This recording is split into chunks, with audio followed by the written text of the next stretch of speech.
Morning, folks. Chris here. Oops. Didn't mean that. Start with a mistake. It's always best way to go. Morning, everyone. Chris here. Tiredoldhack.com. But more importantly for today, big NES fan of 30 years. Morning, Will. Yeah, so let's get cracking right away because we're a couple of minutes late. So we'll start with Balloon Fight. So today I'm going to be playing all 30 NES Mini games. Morning, Alex. I'm going to be saying NES Mini all the way through it, even though that isn't really its name. But it's because it's got like a different name in America and a different name in Europe, so I thought I might as well give it a name that everyone else is calling it anyway, even though it's not the real name in either location. So yeah, fun times. 5-hour stream ahead of us today, playing all 30 games on the NES Mini, which was released yesterday. Should be fun and frolics for all involved. Also along the way I'll try my best to give you some kind of trivia and such on the games I'm playing, because as a man in his 30s, well, some people will be discovering these games for the first time, or maybe have played them before on emulators and stuff, but weren't around the first time around when the NES launched back in the 80s. I was there when it first came out and spent many a childhood hour on my NES. So yeah, I'm going to kind of try and give you some trivia on each game from my old noggin, and yeah, to try and give some kind of feel of how it was when these games were first revealed. Some of them first released, some of them over 30 years ago now. So Balloon Fight was actually programmed by the legendary, the late and great Satoru Iwata, and yeah, as you can tell, it's a wee chap with balloons. That's about it. Like fighting people. This is one of those ones. Yeah, they didn't mess about with titles back in the day. He's literally a man with balloons fighting people, hence Balloon Fight. Morning, everyone. Sorry I'm not name checking you all as you're coming in, but I appreciate you joining me this morning, and hopefully you can stick around for as long as possible. I obviously don't expect everyone will be able to do the whole 5-hour stretch, but if you can kind of jump in and out as you get time, that'd be lovely. So yeah, Balloon Fight is quite easy to kind of get the hang of after like 10 minutes or so. It's got kind of floaty inertia type controls, which were later kind of nicked. Miyamoto's instead, they kind of nicked the controls for Super Mario Brothers underwater stages. It's kind of similar feel. A button kind of does individual flaps, I guess, and if you hold the B button, it does like an auto fire almost, a kind of a quick flap. So there's this mode, but it was also popular for a different mode, which wasn't the standard single player. And if I just reset quickly, it's a quicker way to get into it. It's Balloon Trip, which is a kind of side-scrolling one, where I'm going to try and do this, but it's pretty difficult. If you get a load of balloons without missing any, they turn a different colour and get worth more points. No, I'm not going to do it. Boo! Yeah, this is Balloon Trip. This is a kind of high score mode that most people ended up kind of falling for. As in falling in love with, not falling for it as in it was a trick. And yeah, it became so popular they kind of made a spin-off of this mode on the Game Boy called Balloon Kid, and there was a load of kind of side-scrolling goodness. Yeah, I'm not getting that. The music's amazing as well. I'm going to shut up for a minute and let you hear the music. Without dying, preferably. So yeah, before the music starts again. So yeah, I'm going to be playing each game for roughly 10 minutes, so 30 games, 10 minutes each, should be done by bang on 5 o'clock, barring any toilet breaks or what have you, but yeah.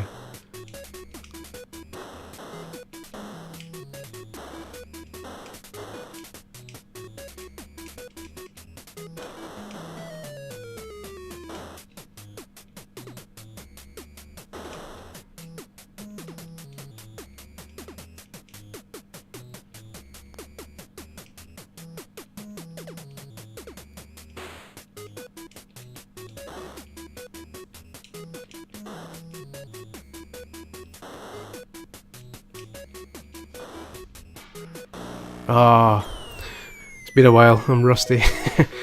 If anyone during the stream, if anyone's got any questions about the NES Mini itself, or indeed the NES in general, because that was very much my jam and that's my area of expertise, feel free to chuck questions. I mean, I appreciate there'll be a lot of people on this stream who are maybe a tad younger than me, or more depressingly significantly younger than me, who for whom the NES was kind of before their time. Yeah, I apologise for. I'd love to blame the lag, but my streamer's actually playing quite well today, so it's just sheer rustiness that's causing me to mess up a lot. There you go, Exhibit Q. This is possibly the worst possible way to start a stream is with Balloon Fight and its fiddly controls. Let's do one more and then. Right, here we go. This is it. This is the real one I'm trying now. The control pad wire is as short as people say it is. It's a very short wire. I'm personally fine with it, just because of my setup. I appreciate that it's going to be annoying for a lot of other people, depending on how your TV setup is. There are ways around it. You can essentially you have to have the there we go. We're done. Essentially, you have to have the NES near you anyway, because you have to press the reset button to go back to the main menu, unless you use a Wii Classic controller with a home button, because the home button also does the same thing. But yeah, essentially the wire is about a foot long, which really isn't long at all, ladies. But yeah, essentially it's a classic controller. It's an NES classic controller, and that's why the wire's short. So you have to kind of have it nearby. But there's ways to get around it. You can get a longer HDMI cable and buy a longer USB cable for the power, which essentially lets you put the NES wherever you want in the room, and as long as it's in front of you. So there's ways around it. It's just a bit annoying. Okay, so let's move on to our second game. It's the classic Taito's Bubble Bobble.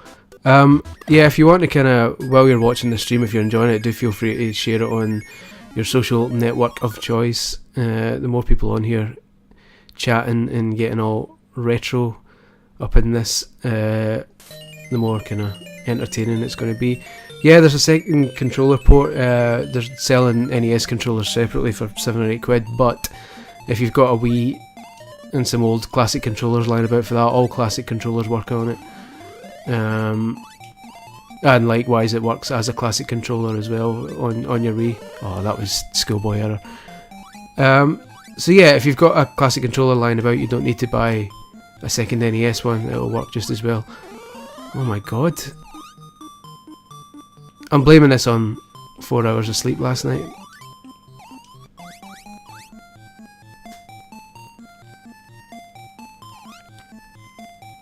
That music though.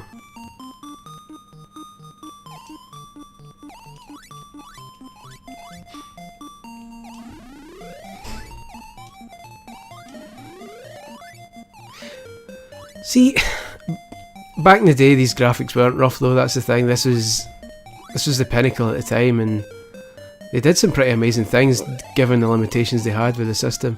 I realise I'm now very much sounding like an old man, and very much sounding like when I was your age I had to walk 20 miles barefoot to get water, which very much obviously isn't the case. But yeah, back in the day this was pretty cutting edge. It looked almost as good as the arcade version, which was the best you could hope for back then. No, I know you're joking. It's not. There will be people who genuinely think that while they're looking at this, but so I thought. My least favourite game of the 30 is coming up very soon actually, so I will proudly declare it's my least favourite by a long shot when it turns up. Feel free to take your guesses right now. There we go. It took me a wee while to find my feet, but I'm confident now that I've got my Bubble Bobble skills back. Morning, J Mando.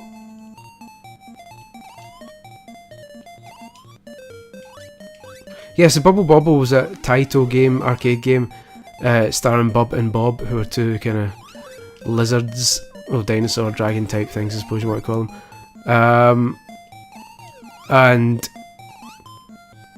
yeah, Castlevania 2 is my least favourite game on here. Nicely done. And yeah, I think the general plot goes. Oh, there's my phone ringing. Oh well, tough. The general plot is that they kind of been.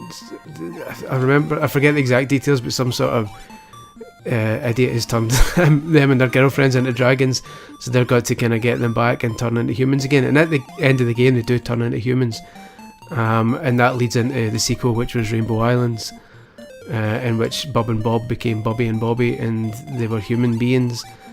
But then after that, for every other game since, all the Puzzle Bubble games, well, almost every game except for Parasol Stars, but every other kind of Bubble game they've released, they've been dragons again. So it's almost like Taito just said, let's ditch the storyline because we prefer them as dragons rather than creepy little cherub-looking angels, cherub-looking humans.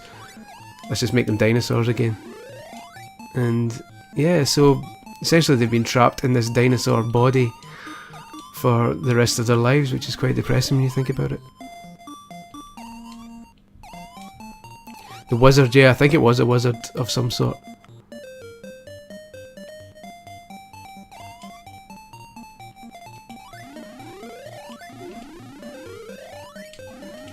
Look at that. It's been a while, but I've still got it. And that's usually what I say immediately before I die. Yeah, the mechanics in this game are quite odd. You have to, for people trying to figure it out who are new to this game, you can spit bubbles like so. And when you hit an enemy, they kind of get trapped in a bubble. And you can just walk into it, but usually if you just brush against it, it just moves the bubble, so you have to use some kind of force to pop it. But oddly, if you hit someone right as they touch you, I'll try and do it here. Maybe not, he's being a bit iffy. If you hit someone right as they touch you, the bubble forms right in front of you and pops immediately because it's basically on top of you. So yeah. Basically, if someone's just about to land on your head, you can bubble them. Or do this. There you go. And that kind of bubbles them immediately.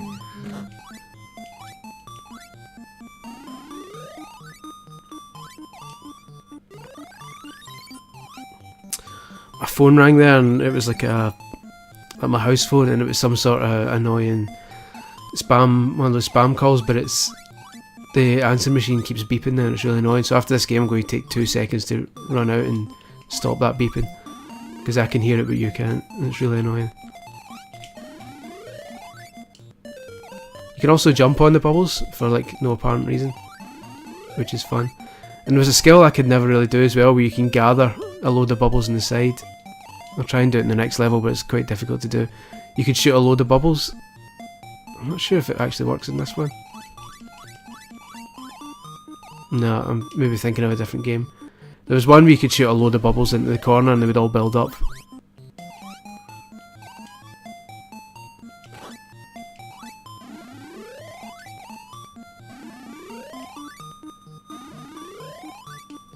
But yeah, I'm very much in my element just now. I mean, I've been, for those who maybe aren't too familiar with me and my work, I've been a video games journalist for about a decade now. Started at Official Nintendo magazine back in 2006, and was partly hired because of my retro knowledge. So although my job has 9 times out of 10 been to cover new games, 8-bit and 16-bit retro is still very much my favourite thing, so this is my jam, as I say. Speaking of jams, this is a tricky jam I found myself in. I have to go up through the top.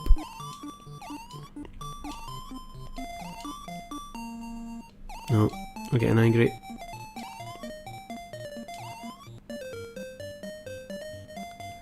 Come on then, mate. It's really awkward, they're all coming back. There we go, I wanted to be at the bottom, that's useful. Clearing house. No!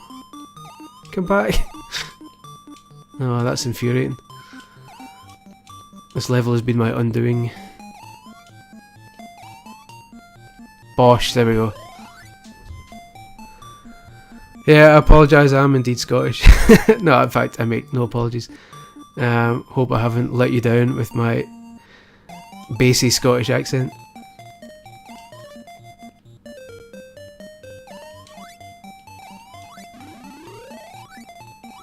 Yeah, NES was my thing. I got my NES. I first played the NES at my aunt's house in America. Back in the day, this would have been 85 or 86. Sorry, 86 or 87. And yeah, ever since, fell in love with it there and then. Super Mario Brothers, and yeah, I got my NES later that year. 87 got my NES with Super Mario Brothers, Castlevania, Mac Rider. That was the 3 games I got with it. And yeah, that was it. Haven't looked back. 30 years later, pretty much 30 years later, still sitting here playing Nintendo games. It's basically been my career, and yeah, been my life essentially. So this NES Mini has kind of brought my life full circle, which is nice in a way.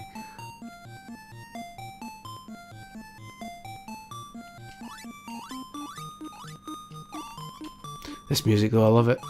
Cannot beat it. Oh no, I'm gonna die, but yeah, the games are pretty much exactly the same as the original. The original American versions, that is, they're all 60 Hz. Because NES games in Europe played at a slower speed because of the way the TVs worked. But these ones are all the American versions of the games, which mean they run at full speed, the full speed they were originally supposed to. So anyone, I'm not sure there'll be a lot of people left in the world like this, but anyone in Britain who had an NES in the 80s and have never played an NES game since then might play this and think, this is too fast from what I remember, and it is, but that's because they were slower back in the day, in Britain at least. There we go! Oh no, I don't think I got a poster. That's a good shout. Right, let's stop this one. I'm going to quickly stop that beeping in my answer machine because I can still hear it and it's really annoying. It's going to be 1 second. Enjoy this menu music.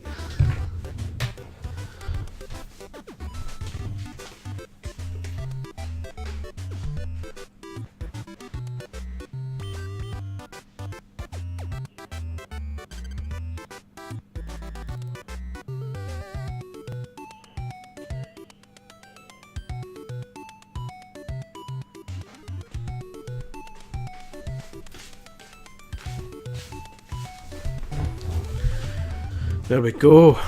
No more beeping. My life is a better place now.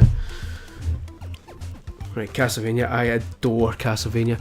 Someone saying B Clax, as soon as Brett Claxton said, what were your feelings on Excitebike? Because I saw a website listed in the game. Yeah, that website, I don't want to mention the website because that's a bit cruel, but I know the one you mean, saying that Excitebike is the worst, is a terrible game because you bash A and B to race a bike, which is actually wrong, so I think that kind of sums it up. I love Excitebike. I'll be demonstrating it later how to actually play it. I say that, it's been a while. I'll probably crash a lot. But yeah, there's a knack to playing Excitebike, and if you don't get the knack, then it's easy to say it's terrible. Right, there's a trick here which is quite tricky, but if you can jump this entrance without going in it, and then jump... Ah, see? It gives you loads of points, but yeah, I can only really do it like half the time. Castlevania's another game with outstanding music.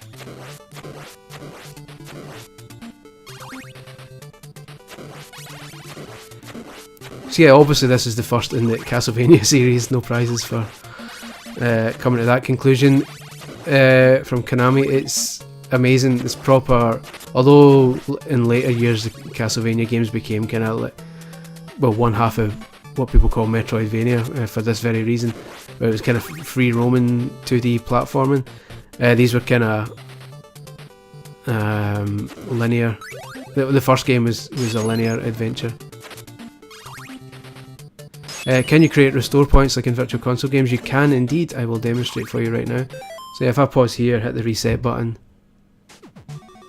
I can go down to create a suspend point and put it there.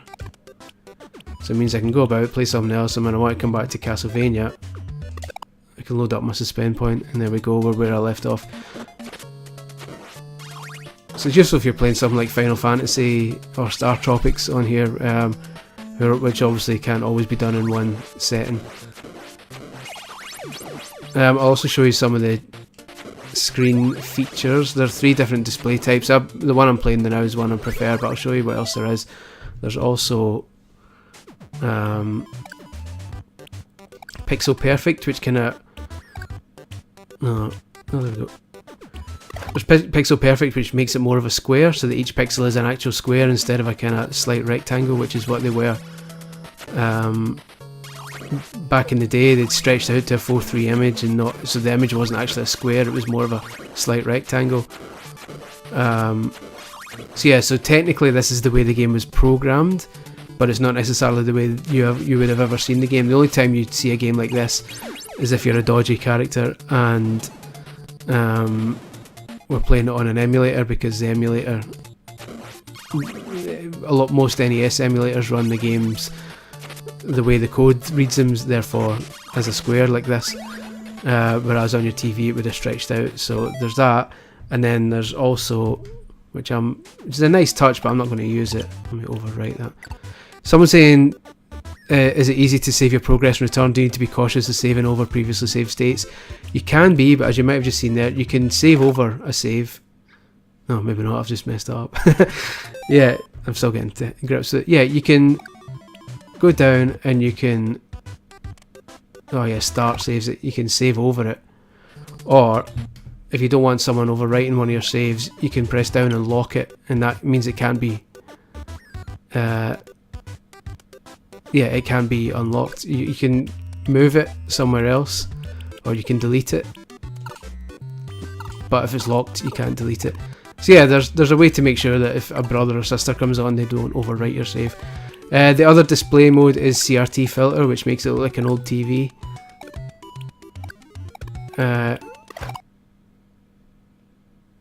Which I'm not a massive fan of, but it is more accurate kind of look at how it would have looked back in the day.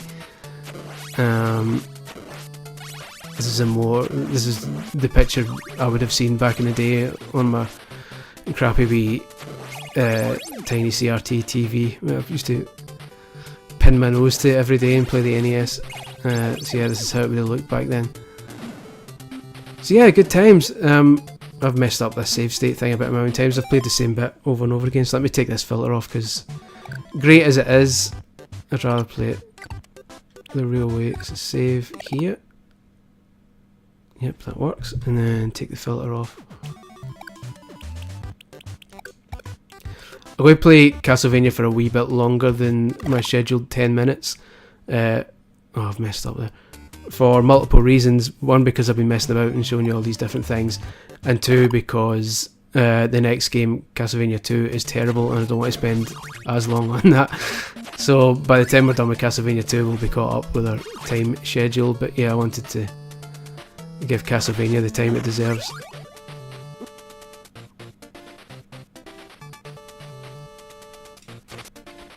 Oh, that's poor. At least get to the first boss in this. This is always a really tricky bit. I never liked this bit because these creature from the Black Lagoon type sods turn up, and if they knock you into the water, it's like one hit kill. You're just dead right away. So it's always really worrying when you get to that bit. Oh, it disappears really quickly. Oh, there we go.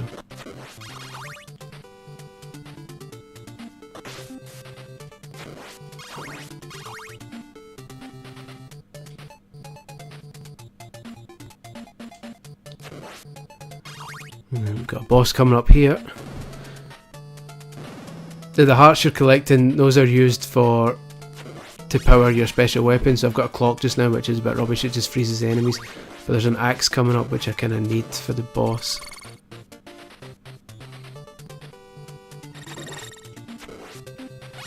I mean, I don't need it, there it is, but it helps a lot.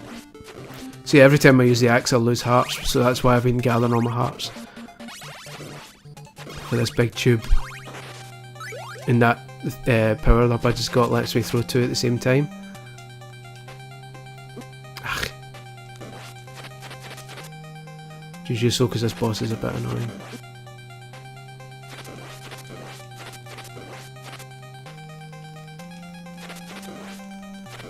There we go, retune.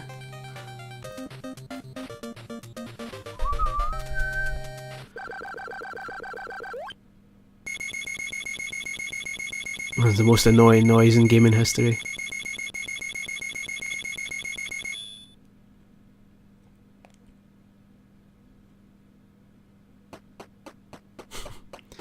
I love Castlevania. Like I say, this is one of the games I got on my NES, so I've been playing this for like 30 years. Still love it. That's longevity right there.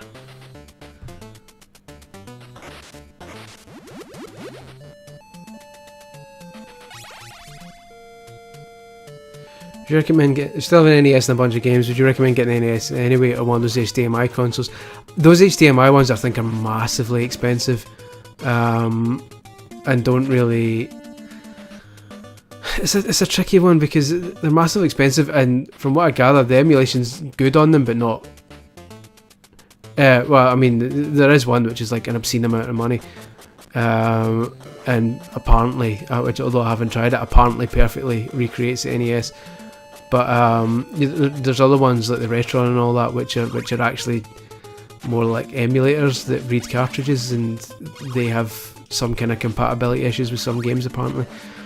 It just depends on how much money you've got and how much you want to expand on the 30 games that are already available here. I mean, obviously one route is emulation, which is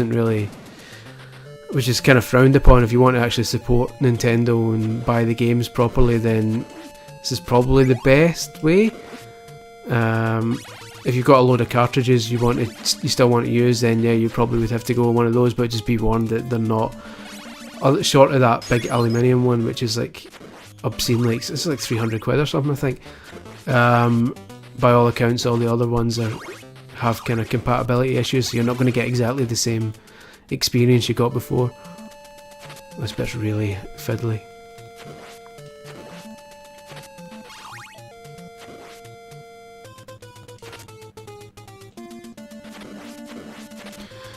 I'm coming up to the bit I always used to die at anyway, so I might as well play to that because I'm likely going to die and embarrass myself there anyway.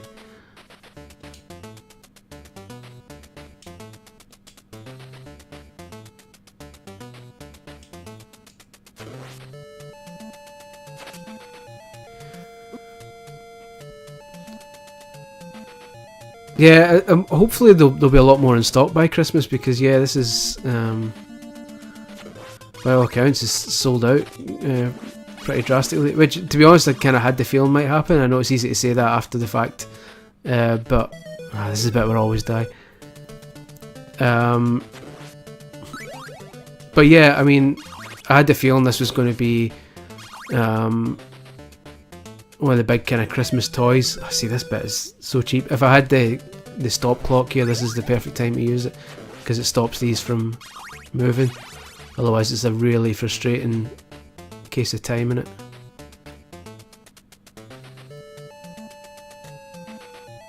See, that one's an absolute sod. Last life. Yeah, it's a shame Turtles isn't on it. I love Turtles. I love Turtles. Oh, here we go. There we go, sons and daughters.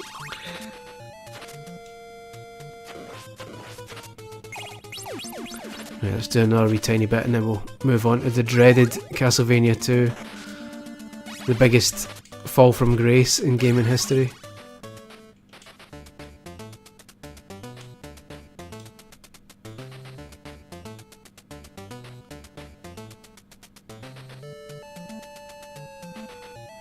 Right, let's do it, 'cause this bit's pretty samey anyway. So yeah, that's Castlevania. Lovely game, absolutely love it. Unlike its sequel, Castlevania 2, Simon's Quest. There we go. Step into the shadows of the Hell House. You arrive back here at Transylvania on business to destroy forever the curse of the evil Count Dracula. Yep, if only.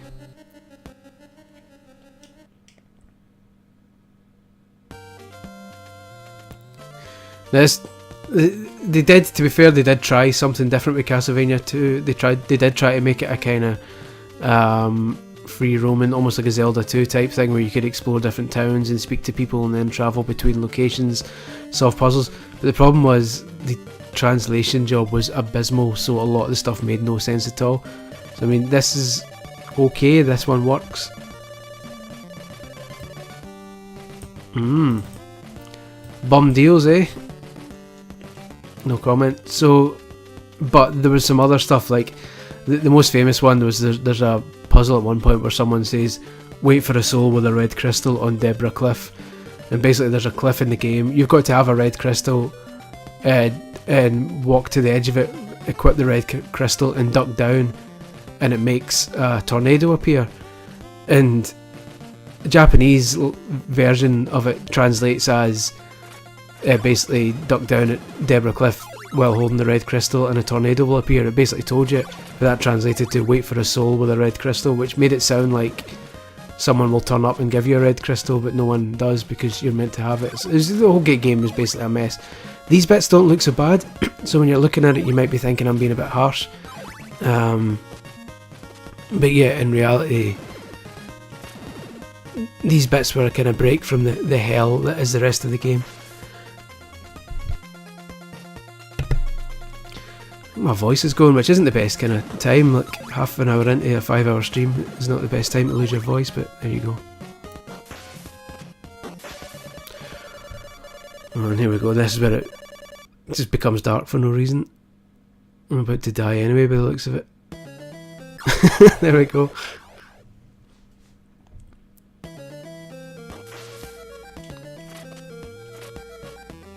So yeah, that jippy bit I was telling you about in Castlevania 1 is infinitely more jippy here, because the platforms are tiny.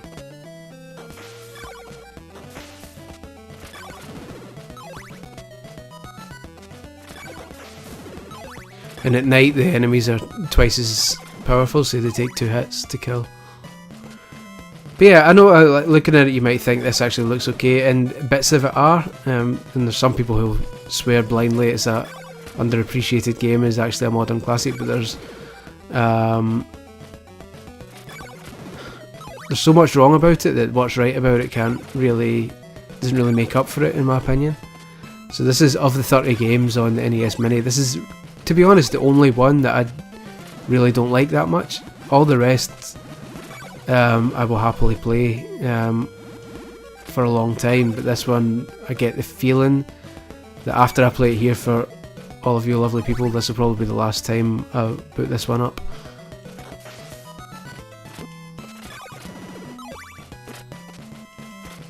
Look at this, I mean, how was I supposed to know there was a platform there?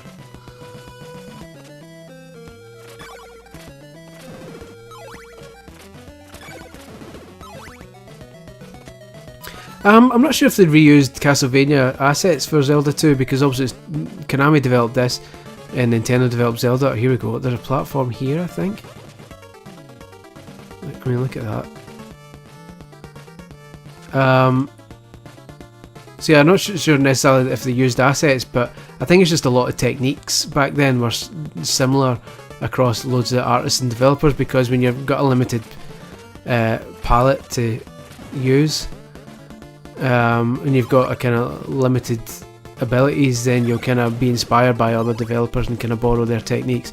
So I wouldn't necessarily say that this straight lifted assets from Zelda 2 or vice versa. If Zelda 2 straight lifted assets from this, I think it's more just a case of one artist saw how one game solved a particular problem with backgrounds, low res backgrounds, and then just kind of imitated it. So I think it's more a case of that. I'm going to die here anyway.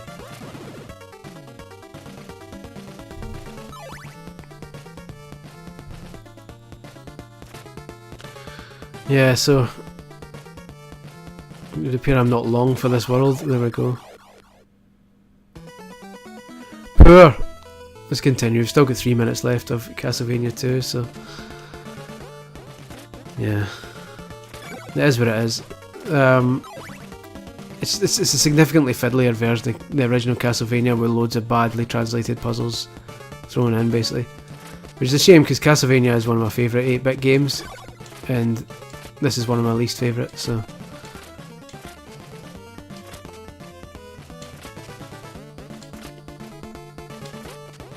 I mean,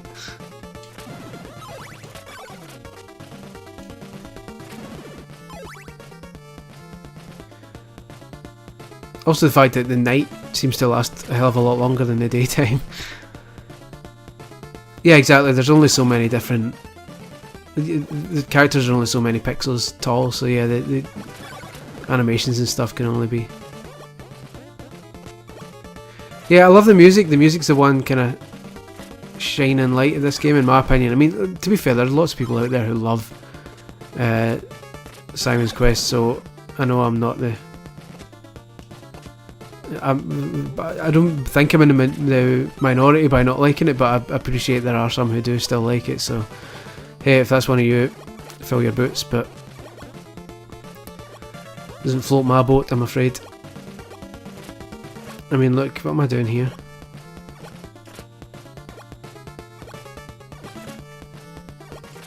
He just won't let me drop down.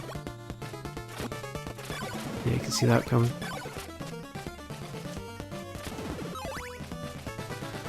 It's alright, precious seconds left and then we can move on.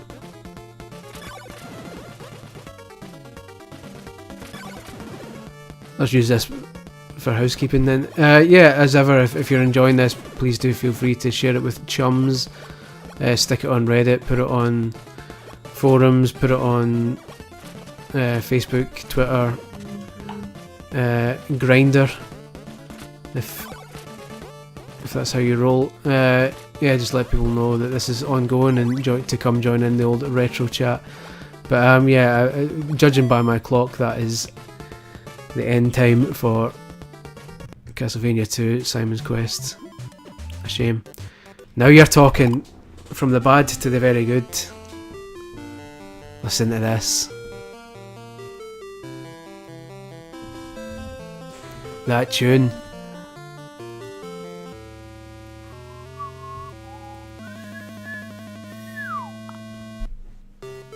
Here it is, the classic. This isn't arcade perfect, the NES one, there's a level missing. And I'm torn how I feel, because when there was a big anniversary for Donkey Kong a few years back, I can't remember, I believe it was the 30th anniversary. And they released a special version of the Wii which had a built-in copy of an NES version of Donkey Kong, but it was basically a redone, enhanced version of the NES game with the missing level put back into it. Essentially because of limitations in the NES back in the day, only 3 of the 4 levels in this game were put in it. So yeah, a few years back Nintendo released a version which was the NES game but with the arcade missing level put back into it for the first time. So I'm kind of slightly disappointed that this isn't the version that's been put in here and it's the original NES one. But then at the same time I suppose some people will say, oh but at least this is the way it was in the NES, this is how people would have remembered it back then, so fair enough. But it's a bit of a shame that we're not getting the full experience, we're on the last level already. Whereas before there would have been one more, not before, but in the arcade game there's an extra level, like a pie factory, cement factory level before this last one.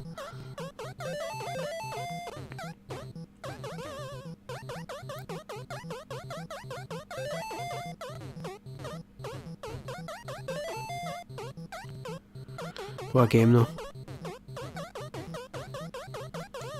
This is where it's awkward though. I always got annoyed trying to get those last two.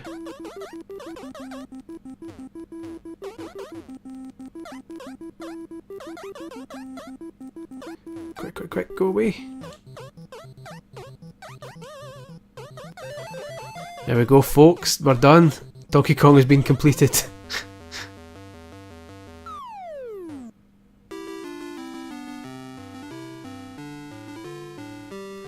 Yeah, it's a short game because obviously it was an arcade game, but the idea is that you keep playing it. It gets like progressively harder and harder as you keep going through the same 3 levels. So yeah, a basic game, very limited, but yeah, I still like it. Still got a soft spot for it.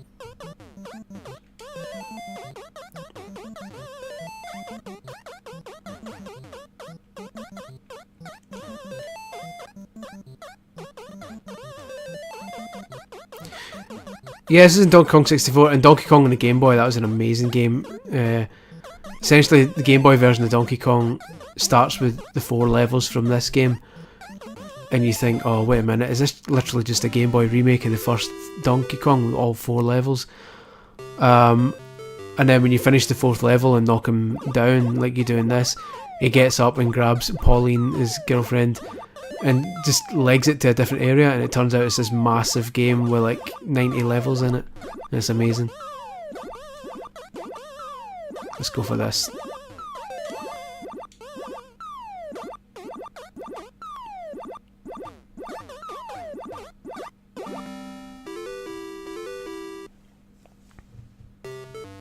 The Game Boy version of Donkey Kong, I'm pretty sure you can get on the 3DS Virtual Console.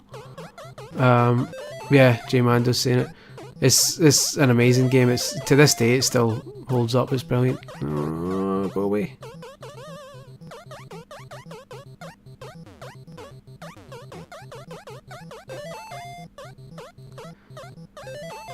There's a funny glitch in this game, and presumably it's still in this version because, by all accounts, it's the unchanged NES code. So I'll try it once I've beaten Donkey Kong again here. It's pretty difficult to do, so it might take me a few goes to do it. But there's a really weird glitch where you can kind of skip the entire first level in a weird way, because there's a single pixel which is kind of got a gap in it. I'll try and do it here, but I might not be able to do it with the extra difficulty. Let's see. If I don't mess about here and keep hitting the down button,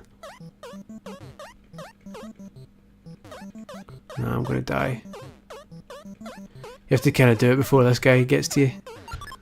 Let's keep trying it. It can be done. I just want to see it. There's no way they'll have gone to the hassle of taking it out of this version. But yeah, somewhere here there's a pixel which is basically gone wrong. There we go.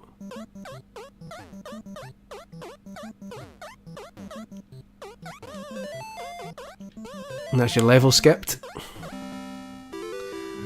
Not a lot of people know it, but there you go. One to try when you get a hold of this and play it yourself.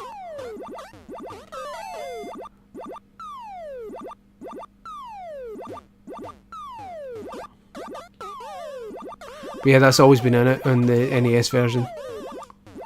That's the one problem. Mario can't fall more than kind of 2 character lengths. Yeah, King of Kong's an amazing documentary. Yeah, there's an interview recently with Miyamoto about basically it was released for the NES Mini, basically talking about there we go, about that very thing, saying that he thought it would be more realistic that because Mario's just a normal man and not like a superhero, like a normal person would kind of struggle to fall 2 times their own height, so therefore Mario can't do it either. He certainly can't fall that far. And then obviously when it came to Super Mario Bros. And realised it was a game based entirely on jumping, and even just Mario Brothers, they thought, nah, stuff it, he can fall as long as he wants now.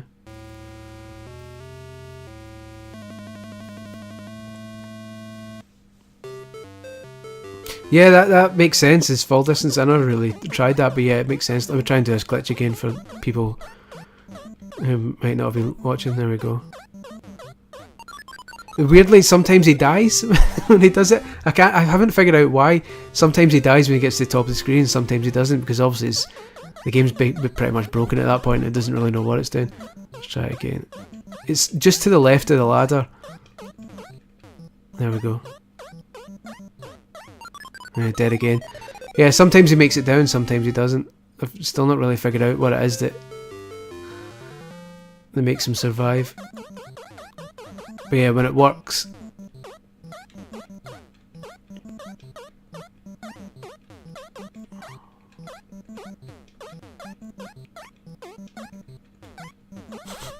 I'm going to bottle it here.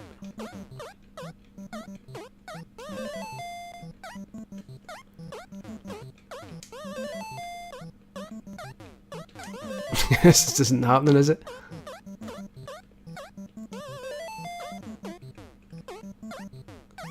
I'm destined not to make this.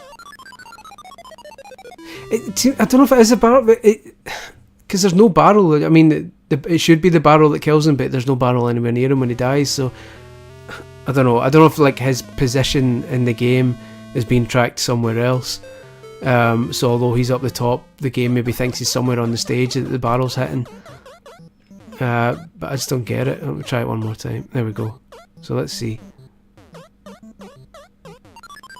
Yeah, I really can't figure out what it is that causes it. Sometimes it works, sometimes it doesn't. I mean, hopefully you were concentrating earlier and you saw it working. Oh, there we go, first time. Yeah, and now it's not working. So it's one of those things, one of those mysteries. I mean, I'm sure it's not a mystery. I'm sure somewhere someone's cracked it and they know exactly why sometimes you die doing this and sometimes you don't. But it seems more often than not you do. And that me surviving was actually more of a glitch last time. But there we go. Game B is basically the same as Game A, but it starts a few kind of sequences down the road. So it's if you want a bit of a challenge and don't want to play through the easy levels first, this kind of makes it hard right away. But let's see. Nah.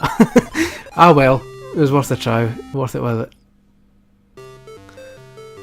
So there we go, Donkey Kong, a classic with a glitch that kills you almost every time. But there you go. Here comes the sequel. The underrated sequel that... Listen to this music.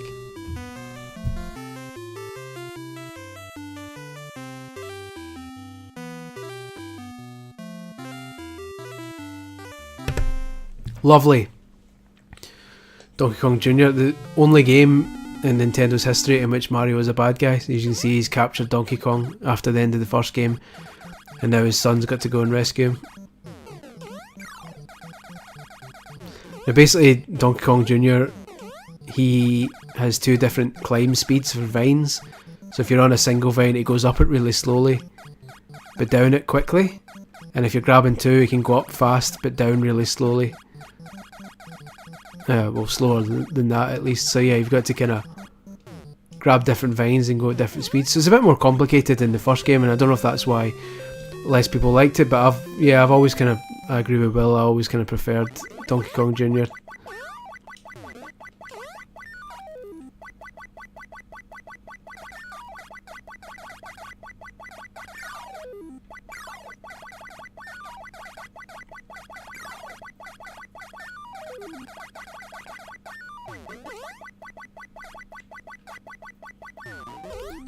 There we go, getting closer, and this one also had the full 4 levels from the arcade game rather than missing one out, which was always a bonus.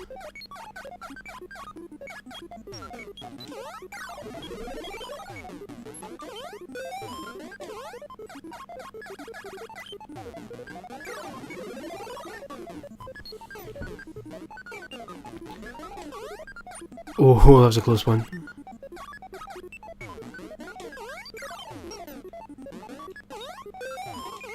Here we go.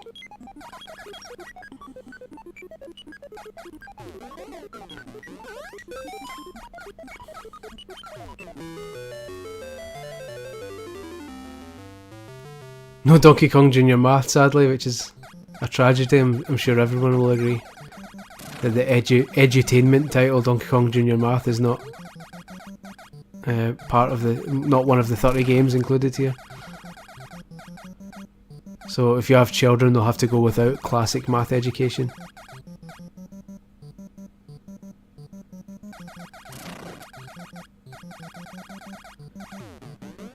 I never played Donkey Kong Jr. Math at the time. I only played it like a few years ago and didn't really think much of it, to be honest. I appreciate the sentiment behind it, but yeah, didn't really work. There we go, Donkey Kong Jr. completed. That's 2 games completed during this stream, but obviously it doesn't really count because it was an arcade game first and was designed to be played in short bursts.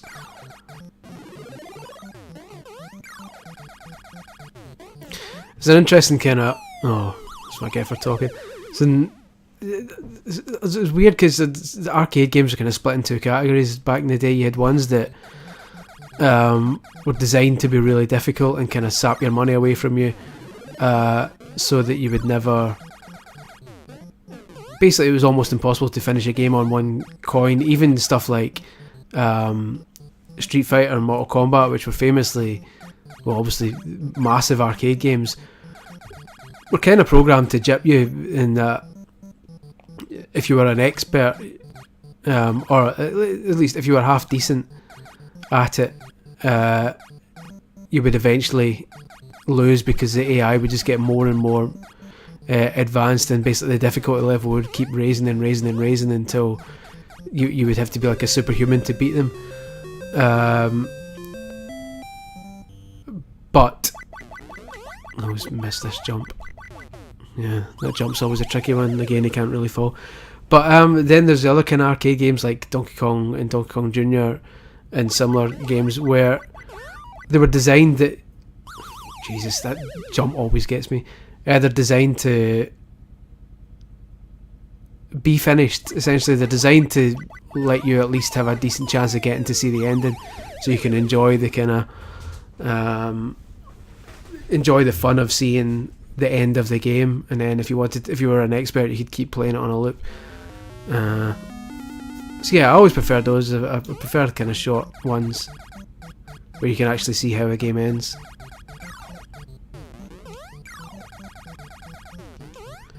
Thoughts on Donkey Kong 3? I didn't mind Donkey Kong 3. A lot of people hated it.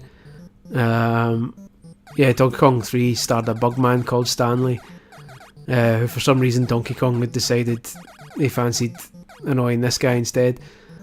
But yeah, it was a weird game because Stanley had a big kind of a bug spray, and you had to spray all these bugs that were flying down. There wasn't really much to do with Donkey Kong. You just to keep him at bay. Will the VOD be available? It will be available, but probably not later tonight. I've got a film screening after this, which I'm doing. So it'll probably be sometime tomorrow, and obviously because it's going to be a 5-hour thing, it's going to take a while to download from Twitch and upload to YouTube. So probably sometime tomorrow night. But if you keep checking... Oh, this bit always annoys me. If you keep checking tiredoldhack.com, there's a story on there which is basically promoting this stream. At some point tomorrow, that'll be updated with the actual replay of it. Failing that, I'm sure Twitch saves highlights anyway, saves past broadcasts, so you'll be able to go to my Twitch page and watch the broadcast there automatically without me doing anything. I'm pretty sure it will already be there. But failing that, I'll be putting it on YouTube later. Oh, that bit always... 30 years that bit's always annoyed me.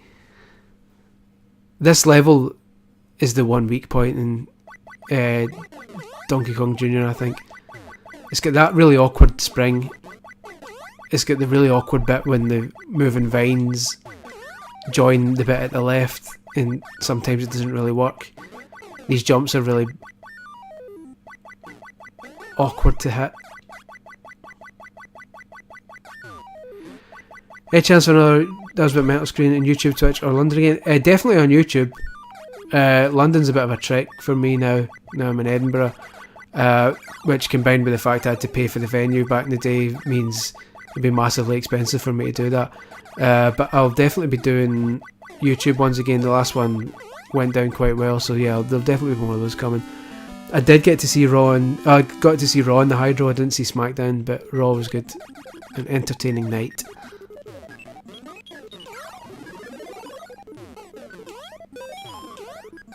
So yeah, Donkey Kong Jr. No weird glitches in this one, I'm afraid. It is what it is. Not that I know of, at least.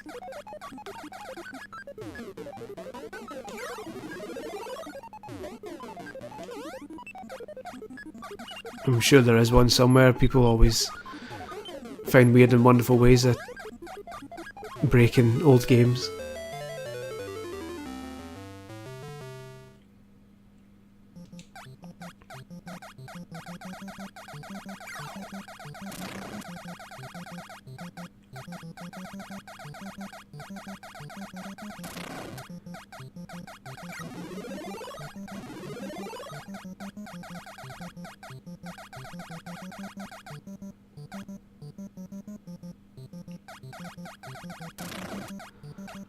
Sorry, I get lost. I get lost in the world of Donkey Kong Jr. there.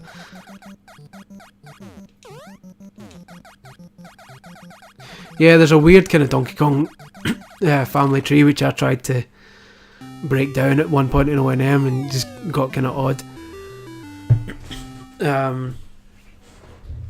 Donkey Kong Jr. was in Mario Tennis and was also in the first Super Mario Kart. That was Donkey Kong Jr. and not Donkey Kong. But then he grew up. This is what I don't get. Let me try and think. Let me think of what I'm... So Donkey Kong... Right, here's the thing. So there's Donkey Kong and there was Donkey Kong Jr., right? Then there was Donkey Kong Country.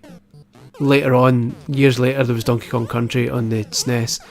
And Donkey Kong Country had Cranky Kong in it. Yeah, El Waster's saying. And Cranky Kong was the original Donkey Kong, right?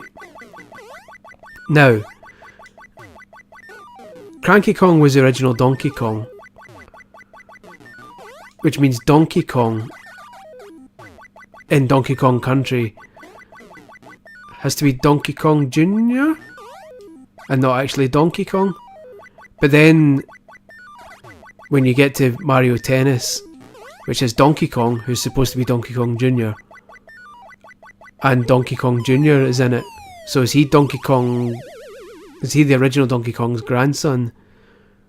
And Donkey Kong Jr.'s son? So is he actually Donkey Kong the third? Knave Kong? I don't know. Anyway, that's one for another time because our time is up on Donkey Kong Jr. I'll let you ponder that as we move on to Double Dragon 2, The Revenge. Vintage. I say vintage, this one hasn't aged massively well, but it is what it is. Let me just quickly do a tweet telling folks what's going on while I show you the wee intro for this.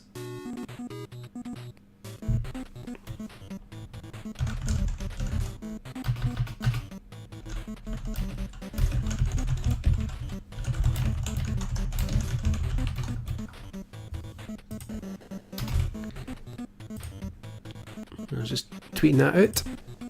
The Double Dragons.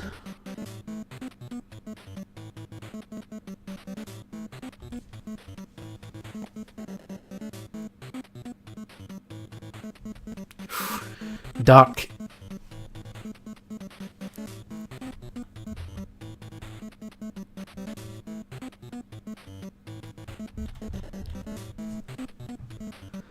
Let's go, Double Dragons. Mission 1.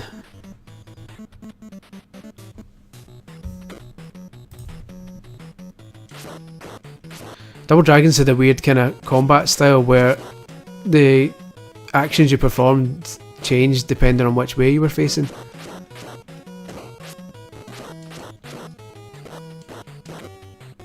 I'll explain in a second when I've got a bit of free time.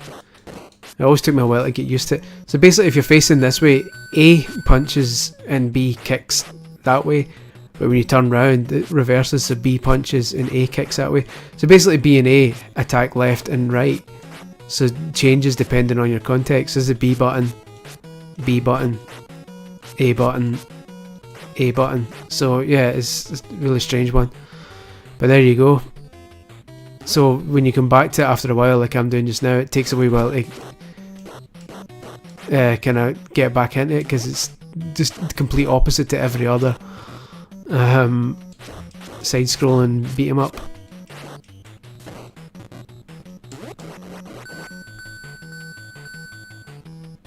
Yeah, that's what I'm saying. Both Donkey Kong and Donkey Kong Jr. were in Mario Tennis. So if Donkey Kong is Cranky Kong's son, basically if Cranky Kong was Donkey Kong, then Donkey Kong, basically CGI Donkey Kong was Donkey Kong Jr. presumably. Which means Donkey Kong Jr. in Mario Tennis must be Donkey Kong Jr.'s son. Therefore, Donkey Kong the third.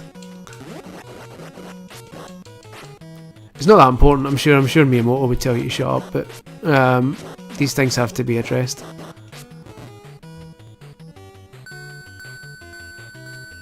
maybe they'll do an NES Mini too. I would be more likely to think they would do a SNES Mini, which is what I think everyone's hoping for.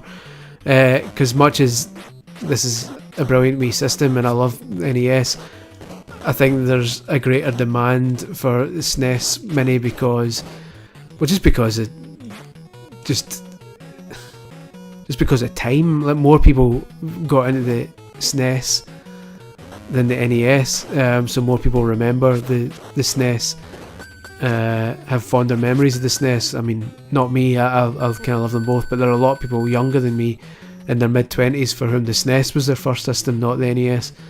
So for those people, they would rather have a SNES Mini, which makes sense. So yeah, I would imagine Nintendo to eventually do that, and maybe even an N64 one, which would be incredible.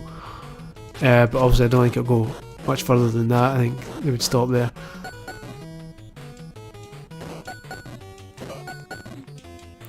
But who knows, maybe one day they'll even do a Game Boy one.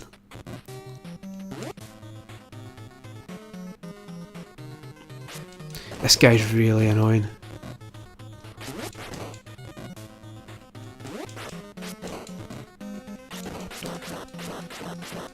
It doesn't help, like, jump kicks are quite fiddly as well, because you've got to press A and B together to jump. He disappears and then he comes back.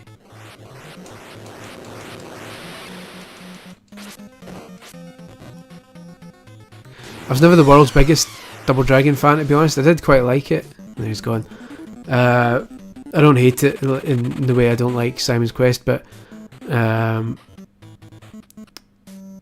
yeah, in terms of side-scrolling beat-em-ups, you can't really beat Streets of Rage 2, in my opinion, is always the best. One day I'm going to do a full Streets of Rage 2 stream from start to finish. But stuff like Final Fight, loved it. Cadillacs and Dinosaurs, even, loved that. But Double Dragon I never really got into. I thought it was a wee bit too basic. The best kind of recent example, I think, is either Castle Crashers or the Scott Pilgrim game, which I thought was a brilliant wee side-scroller. But this one's odd. Like, Double Dragon 2 is interesting because it had these bits which are almost like platforming bits. It almost kind of turns into a platforming fighting game, which I thought was quite interesting. I mean, what are you supposed to do there?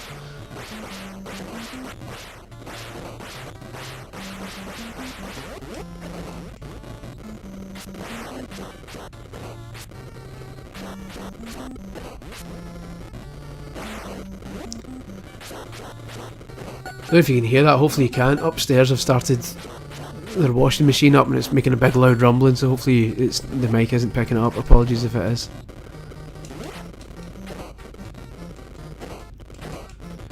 The joys of living in a flat. Oh, there you go. Cheap.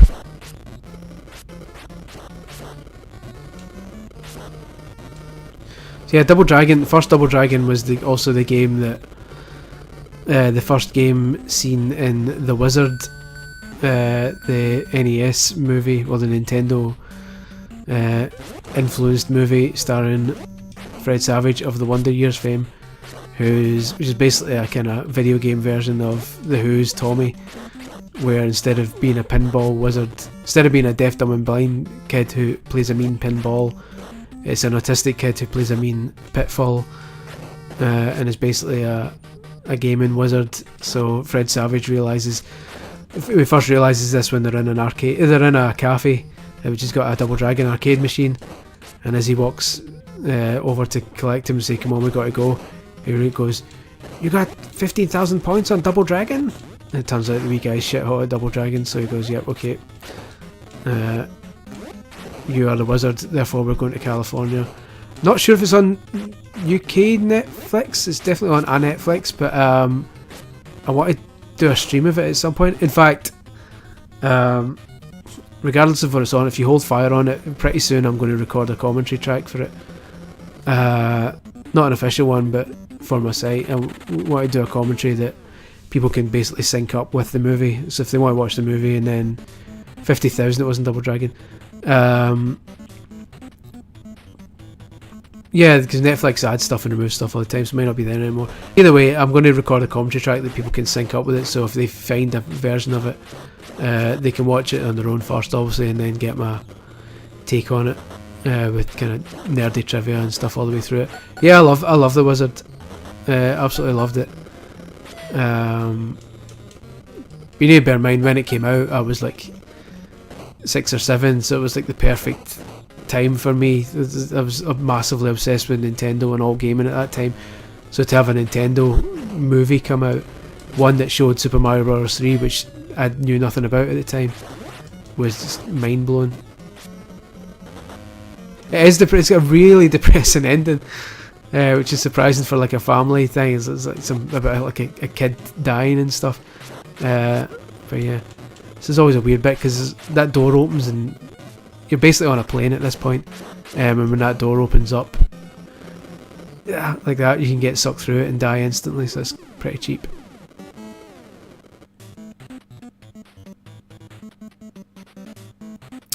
No, I never streamed The Wizard. We did a commentary back in the day when I was at Nintendo Gamer. Me, myself, and Timur Hussain, who was at CVG at the time, and I wasn't there yet. We recorded a stream for it. I recorded a commentary track for it, but that's kind of been lost in the depths of time because of the whole Future Publishing shutting down Nintendo Gamer thing. I don't think I've ever reviewed it. I might have covered it in O&M at some point. I'll definitely do a review at some point though for thatwasbitmental.com. But as it is, we are now done with Double Dragon. Odd how Nintendo back in the day were quite heavy with the censorship. They used to remove religious imagery and stuff like that from a load of their games. Yeah, they were perfectly happy with you kneeing a woman in the face in Double Dragon too, but yeah. Them's the breaks. So, what's next? Dr. Mario. The divisive Dr. Mario. I love it. Loads of people just don't see the appeal. Right. I'm going to try something here which will most likely make me look like an idiot. If you raise the virus level up to the highest, I might try and get the ending, but try it at medium speed now. It's one of those games where if you mess up right at the start, unless you're like flawless for quite a while, you're going to mess up really quickly. And the controls are quite fiddly too, so this might be a disaster in the making. Or it could be quite a feat.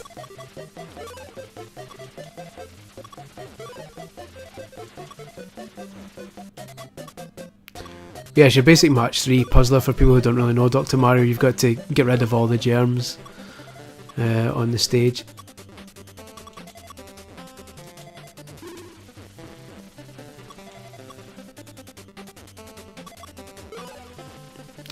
There we go, that buys me some time.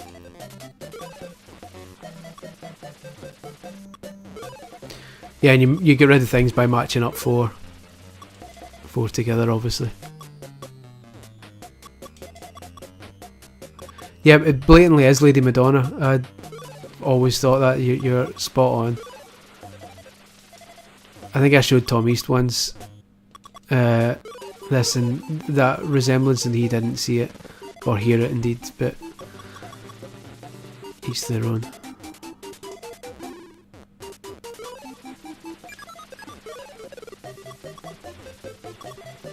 Then we're going to do it, folks. Usually when it gets to this point it's looking good.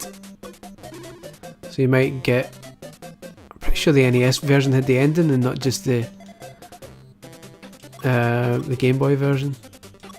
And when you finish the last level, the so-called last level, I mean it gets harder after that, but...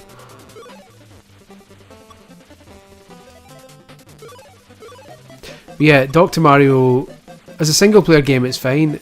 As multiplayer game, I need to check, I can't remember if the NES one had multiplayer, but certainly the Wii version, the WiiWare version and the Wii U version, Dr. Luigi, have incredible local and online multiplayer, which I can't recommend highly enough. Well, to this day my mum and dad still play Dr. Mario on a near nightly basis, the Wii version, for hours playing each other, local multiplayer. It's like obscenely addictive.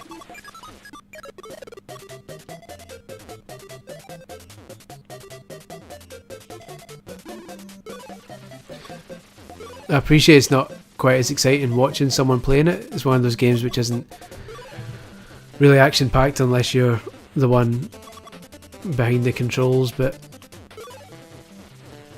I likes it.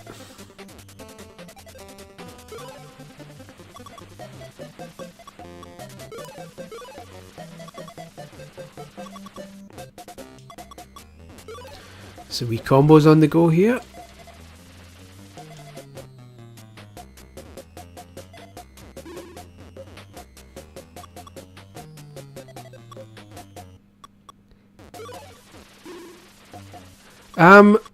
Sean's asking if I'm going to get a second controller or if the missus will use the classic controller.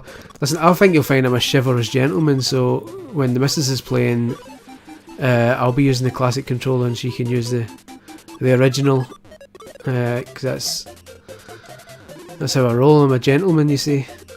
So I've got a classic controller lying about, so I'll just use it when we're playing multiplayer.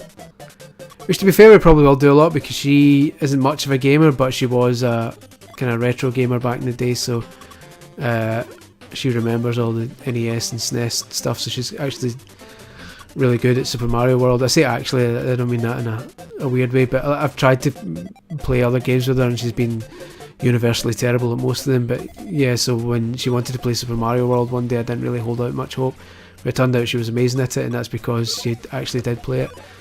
I think she was like a load of other gamers who kind of stopped at remember the N64 era, when basically when games went 3D and got depth to them, a lot of players were kind of put off because it was a totally different thing to learn, and a lot of players just thought, you know, some stuff it was fine when it was just 2D side scrolling stuff, but now I really can't be bothered getting my head around depth perception and stuff like that.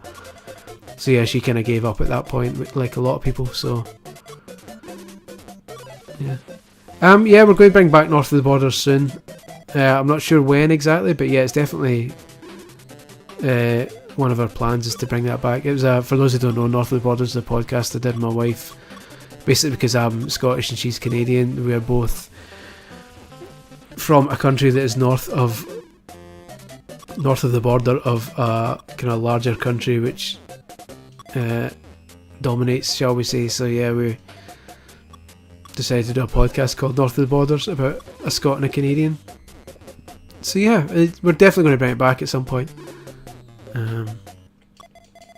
Yeah, not sure when, but watch this space.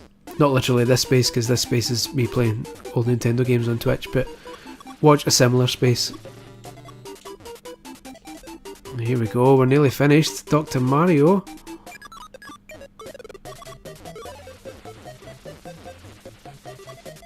I'm quite happy with this. Last night I was trying this again to see if I still had it, so I didn't embarrass myself on the stream, and I must have tried to do this about 20 times and messed up at the start every single time, so I was kind of dreading doing this, but it would appear I've got it first time this time. That's nice. And there we go.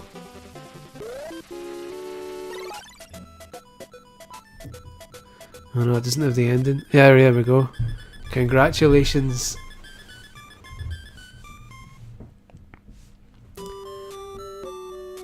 Bosh. It's 3 games completed during the stream. But then it goes level 21 and it gets pretty much impossible. I'm not going to do this. This is...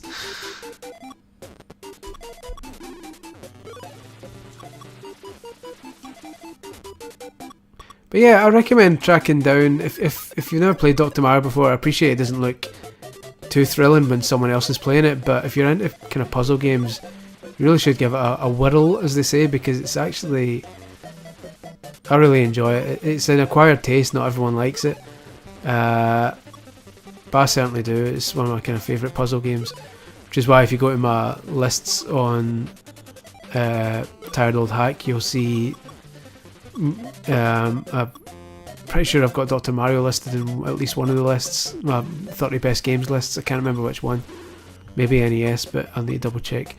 Wii U definitely for Dr. Luigi, that's on it. Is one of my 30 favourite Wii games. Wii U games, so yeah.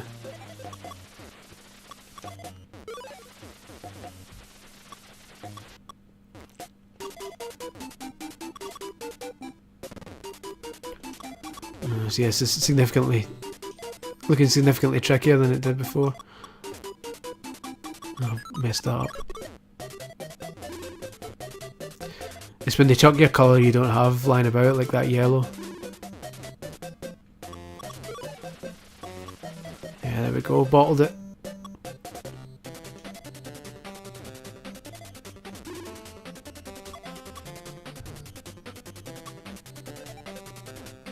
Ah, welcome to hell. It is. A shame. Yeah, Dr. Luigi's download only, sadly, but get stuck in. Which version's best? It really depends on your... The WiiWare version, which I think was called Dr. Mario and Germbuster or something, is excellent. The Wii U version, Dr. Luigi, is also excellent. There was a 3DS one. I can't remember which one. Make sure the 3DS one's got online multiplayer, although not a lot of people play it. There is still a community playing it. And it's good as well. Basically any kind of modern version of it which allows for multiplayer, because the single player is fun but the multiplayer is immense. So yeah, any version that has that is lovely. Let's do high speed just so you can see me die really quickly again before we move on to a different game. It's pretty much impossible at this speed. Yeah, there we go. Dr. Mario, a beast.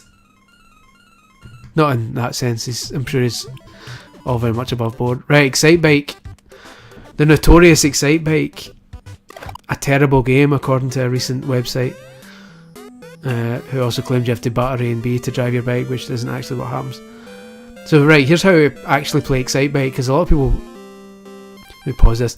Basically, Excitebike came out as the first 3D Classics game as well, when Nintendo were doing 3D remakes of NES games on 3DS. And Excitebike was the first one they brought out, and I saw loads of people... I was at O&M at the time, or maybe Nintendo Gamer at the time. Either way, I saw a load of people kind of bad-mouthing it, saying this is rubbish. But it's because... I'm not doing a very good job of explaining myself. I'm trying to talk while play.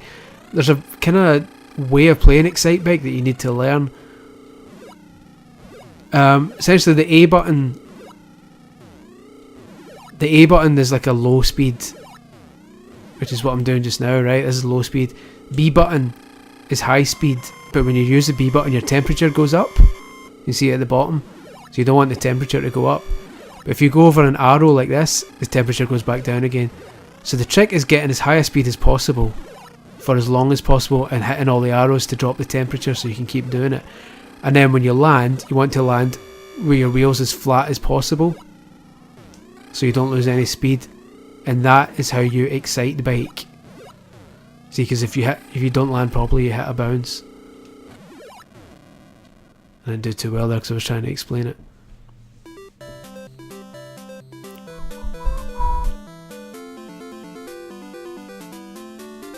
So yeah, Excitebike is not a terrible game, and it does not involve battering the A and B buttons to drive, as you can see. There's a trick I've always tried to do but never been able to master. Apparently if you jump and face down and flick, if you face as far down as you can when you're in the air and then flick forward just as you land, it does like a massive speed boost. But so that's what I'm trying to do now. I'm not bad at this game. I'm trying to do a thing which apparently if you flick forward just as it lands, it does like a massive kind of boost forward, and apparently once you master it you can absolutely destroy the game, but I've never really messed about with it too much like that. But apparently you time it well, and it for some reason it, I don't know, I can't do it. But either way, yeah, check online, there's videos showing it. But yes, that's it. So the aim of the game is actually to hold the B button for as long as you can get away with it and land properly, and when you do that it actually becomes a great, very playable game and not a terrible game. Without trying to sound salty, a lot of people don't like Excite Bike purely because they didn't get their head around the controls at the start. It's one you have to learn. You can't really pick up and play it. You have to, I'd say, master it. There's not a lot to it, but it's a lot more than just holding a button and hoping it goes well. Like, oh, there you go. That's the worst possible. Those jumps always annoyed me. I'm probably not going to do this now. 2 crashes is usually pretty tricky to recover from.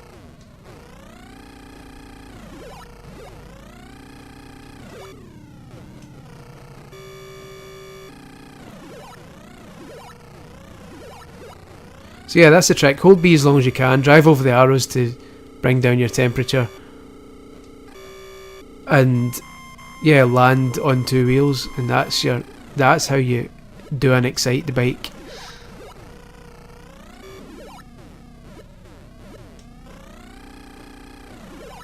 I balled it. Yeah, it's one of those ones. It takes a while because it's a very basic game.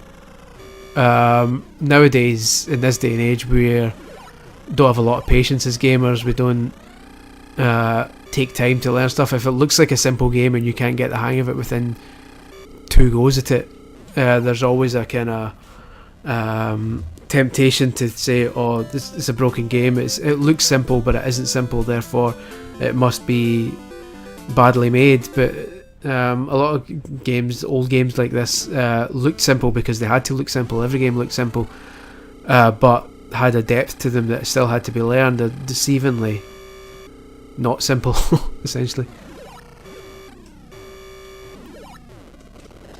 Yeah, that's always a tricky bit.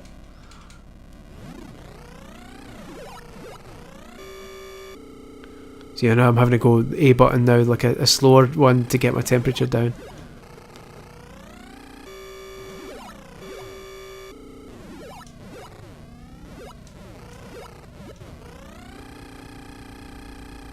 Oh, Excite Truck was amazing, as was Excite Bots, which was released in America but never made it to Britain, which is a massive shame.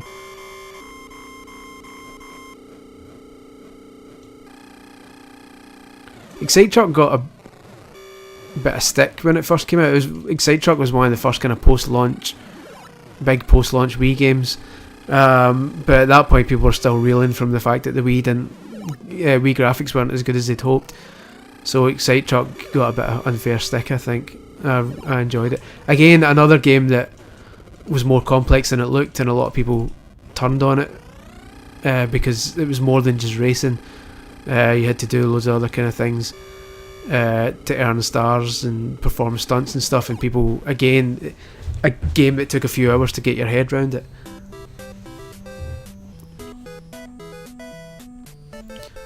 But yeah, so one of the other, let me reset this and go back into it. One of the other interesting things about Excite Bike was design. This is one of the very first games that had basically a track designer, a course designer on it, which at the time was like mind blowing. So let's quickly design one. It's been a while since I've done this, so I might have lost it to do it. So these are all your different parts.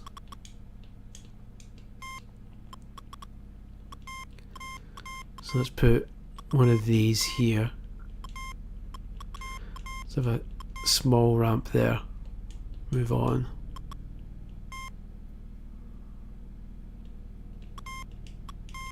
Let's put that there, and there, and there, and see if I can jump over that.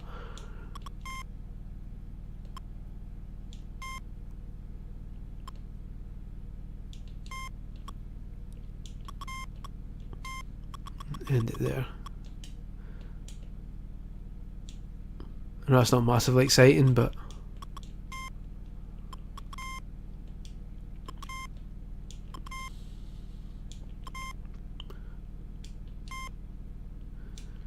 yeah, if you spend a bit more time on it, you can make some like obscene courses, which are nearly impossible.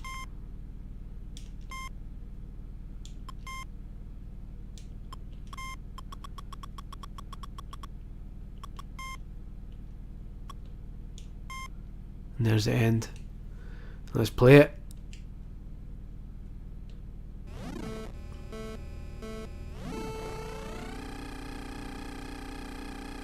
Oh, I didn't save. Oh yeah, I did. I was going to say I didn't save it, but I did. I just skipped forward a lot before I started making bits.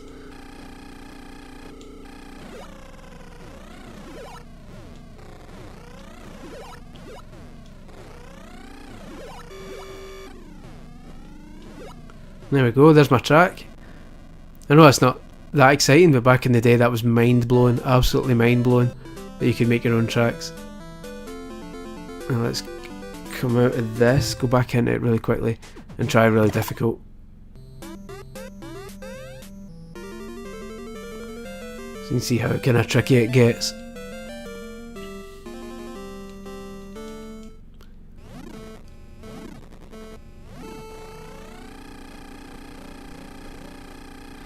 This is an hour and a half into my 5-hour stream. Hope you're enjoying it, folks. I hope there's... curious to know how many of you remember the NES days and how many of you are quite new to it. Because maybe you were too young at the time and just never got round to the NES and are watching this stream out of morbid curiosity. Or hopefully not morbid, hopefully just curiosity.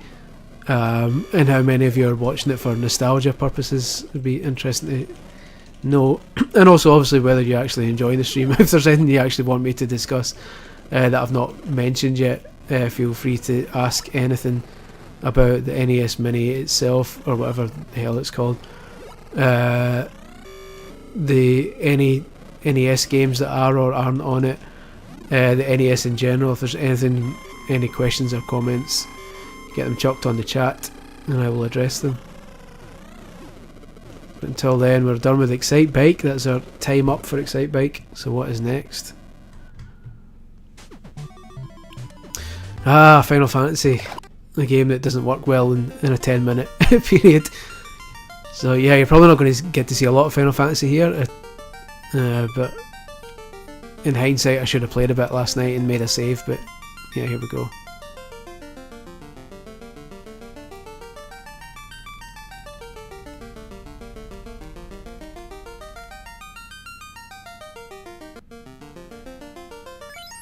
Yeah, I don't have anything to continue, I'm afraid. So yeah, this is me making my team. Go for a... Seems like a...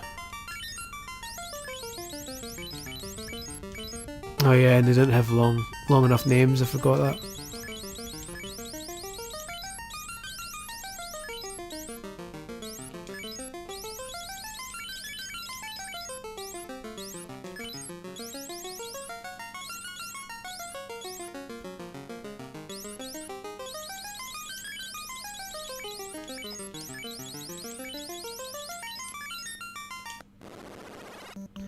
Cheers, champ. Thanks for watching. Yeah, I'll see you when you come back. So there we go. The first ever Final Fantasy.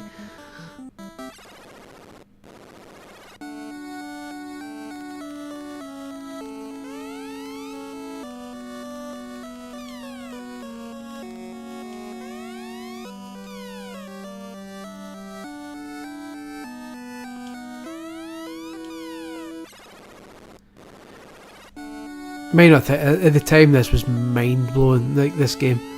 I appreciate it. It kinda hasn't really aged, but it's still fun to play actually. So out we go to rescue the princess. This is always the way.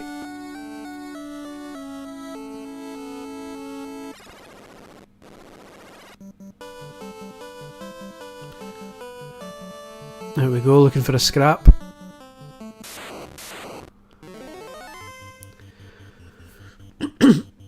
Sean's saying if she still gets the NES, it's worth getting an NES Mini. Do you know, it's really down to what you think. It's if you still get an NES and you're perfectly happy playing it and you've got enough cartridges and all that, then just go for it.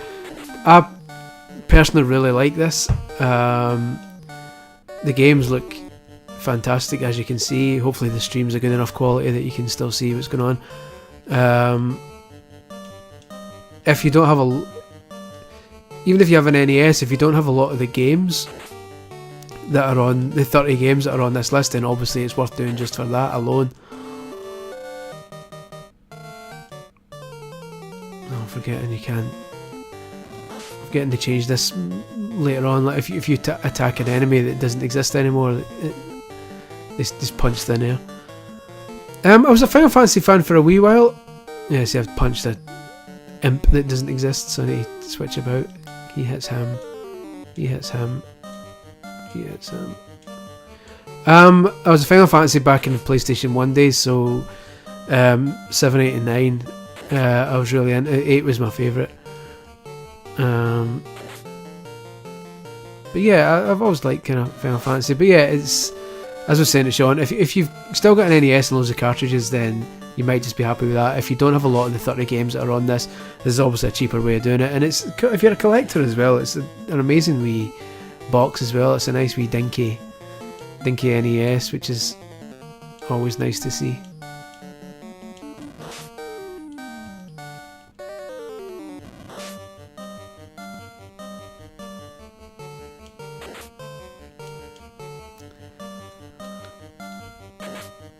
Yeah, obviously over the years these turn-based battles got a bit more fast-paced and exciting. This is the kind of very basic beginnings of turn-based fighting you're seeing here. So quite slow, quite clunky, but it is what it is.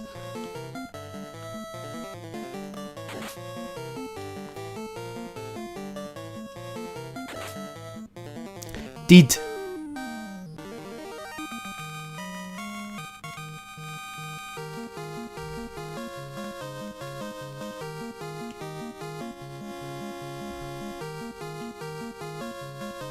But yeah, it's amazing that Final Fantasy was supposed to be Squaresoft's last game, hence the name Final Fantasy. They were ready to go under, essentially, and this was their final crack at it. And yeah, they were basically, at this point, they were like, well, we're not going to. Basically, if this isn't a success, we're stuffed. So they went all out, went all in basically, and made Final Fantasy turn out to be a massive success. And then they thought, okay, we'll need to do another Final Fantasy, despite the name. It was basically like the never-ending story, which is a runtime of like 93 minutes.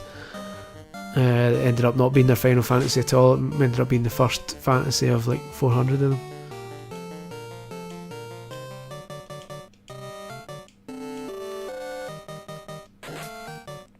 Yeah, that's the thing. It's so small that you can, yeah, play it on any telly, and yes, it charges with. It's powered by USB, so a lot of TVs kind of have USB ports in them already, or you can just use your phone charger. 'Cause a lot of phones these days are not Apple ones, but Android ones are charged with USB anyway. So you just kind of, it's actually the same connection. So you could actually plug your phone charger into it, and that would power it.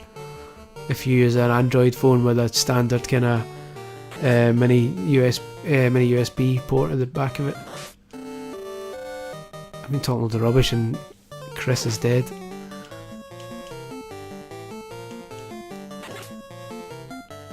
R.I.P. Chris. R.I.P. in peace.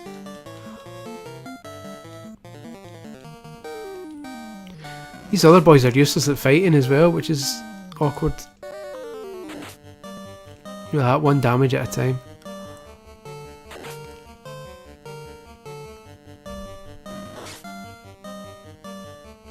You can tell it's been a long time since I played Final Fantasy.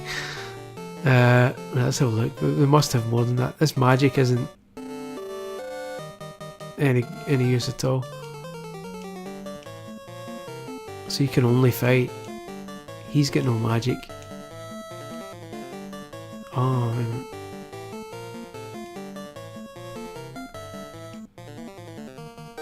So he's got to fight.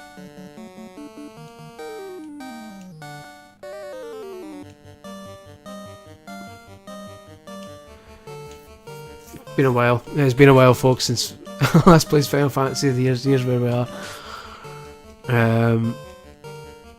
Like I say, this really isn't a game that suits a stream. This is a game that takes many hours to kind of master, play through, explore. So you're not really going to. It's a lot better than it looks here. It just takes a while to kind of get into it. So do not be disheartened by this and think this looks terrible. I can assure you that once you're a couple of hours into it and your fighters all power up and your actual warrior isn't dead, the guy who does the damage, it gets extremely entertaining. So do not despair. We'll only got a minute to go anyway, then we'll move on to something else. So fret not and fuss not. I'll use this opportunity while everyone's dumbfounded by the action going on here to say, yeah, share this on Twitter, tell folks on Facebook, Reddit, what have you, that this is currently ongoing. Still got another 3.5 hours worth to play through, so not too late for folks to join in the chat, the bants, as I believe they say. I would never say that, but I've got no... Chris is still dead, and I'm probably not going to get back to the town safely without getting into a fight. Oh, there we go, we're in. Actually, I don't want that, I want this.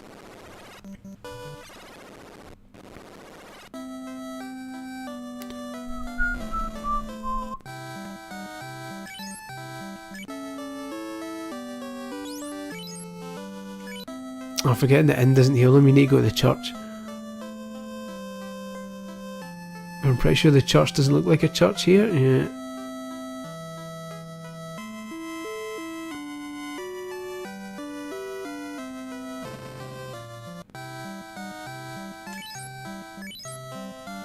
There we go, he's back.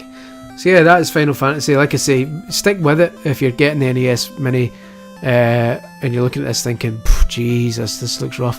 Stick with it. It does get really addictive after a while. It's just you need to get through a kind of a bit of a slog at the start, but once it gets going, it gets really entertaining. Here's Galaga. Little Galaga from Namco.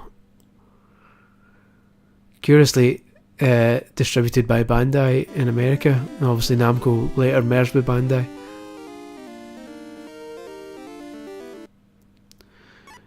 Galaga's a pretty basic one, but here you go, it's your straight shooting game. I was never amazing at Galaga, I was always okay at it. You might recognise it as... It was used in the loading screen for Tekken. The original Tekken had one of the bonus levels from Galaga as a loading screen to keep you busy while the game loaded. I believe 1 or 2 Ridge Racers also used it. A different stage.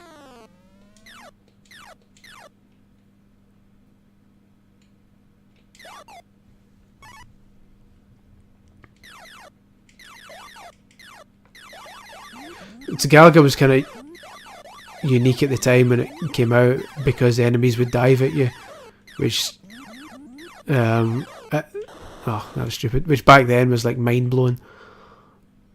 I wonder if you can do it. There's a really difficult trick, probably not difficult for experts, but like I say, I was never amazing at Galaga. There's a trick where if I do this and deliberately get sucked up, I can then kill him and get my plane back and get a double plane like that. There we go, double power. Yeah, in hindsight it's not that tricky, but there was a while I wasn't able to do it that well.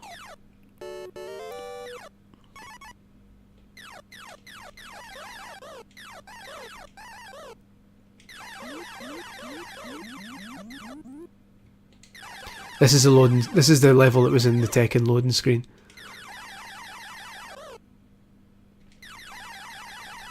Because it was short enough to... That was as long as it took, and then by this point Tekken had loaded.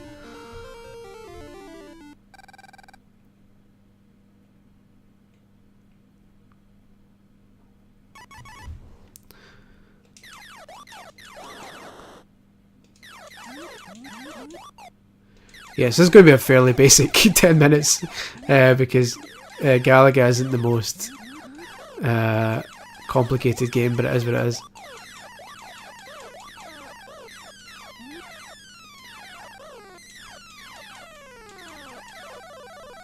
I'm on my last life, so I can't really do that.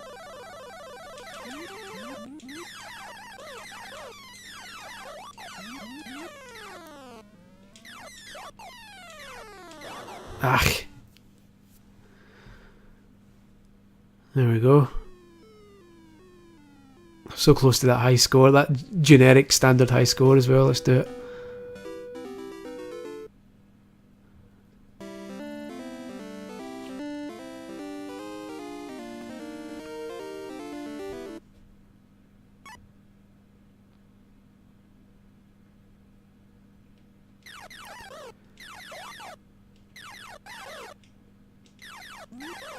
Yeah, I hope the stream so far has been entertaining for the last hour and 45 minutes. Hopefully, I'm not sure if you've been learning much other than that odd Donkey Kong glitch. Hopefully some of you are discovering new trivia, discovering new games you might not have necessarily known much about back in the day. Hopefully the NES Mini is looking like an interesting purchase to some of you.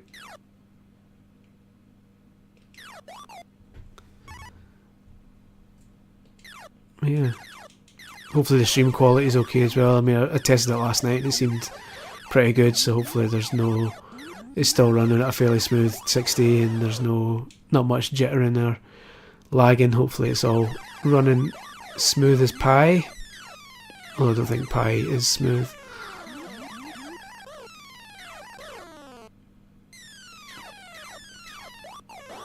Ah. Sick.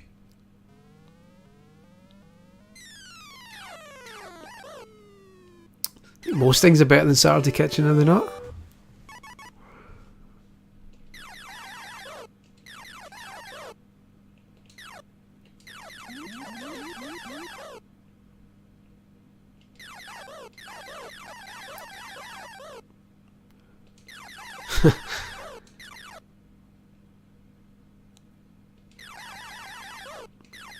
Yeah, it's a nifty wee system. I mean, the emulation's pretty much perfect.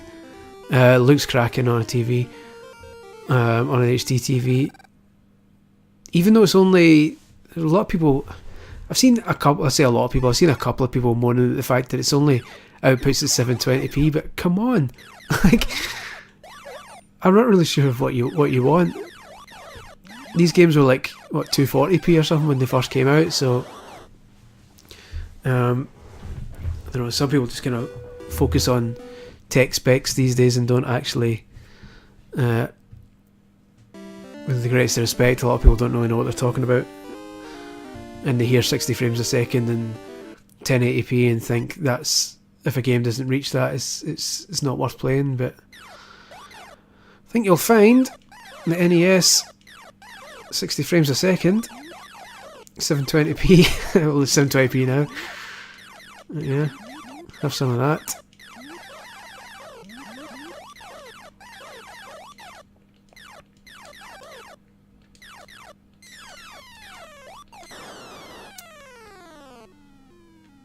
Yeah, those Mega Drive things, people should be aware of those. Sorry, I know that's not much consolation. That's not much consolation now that you've already bought it, but those kind of Mega Drive ones are all made by a company, I think, called Blaze, I think they're called. They're bad. The emulation, the sound is terrible on them, and they claim to have loads of games, and they actually don't. They've got a load of really bad kind of homebrew type fake Mega Drive games, which are just really badly made, and they'll have got the license to some, so there'll be like a one Sonic game or Streets of Rage will be on there, the first one, but then they'll pad it out with a load of garbage, and even the legit Sega games that are on there will be really badly emulated. But yeah, not ideal. Working in Edinburgh is alright, as is living in Edinburgh. I'm in Edinburgh right now, and I'm at 5 o'clock. I'm off to the Banshee Labyrinth in Edinburgh to show my next That Was Bit Mental film screening, where I will be showing Voyage of the Rock Aliens and Bubba Hotep, two classic B movies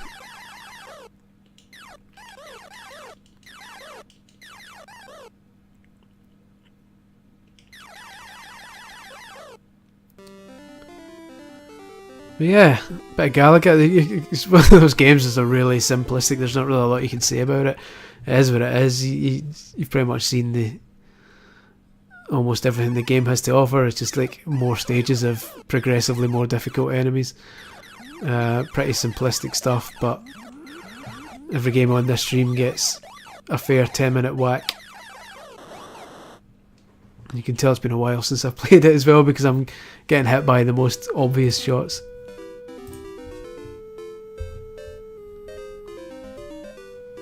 Let's say that tune.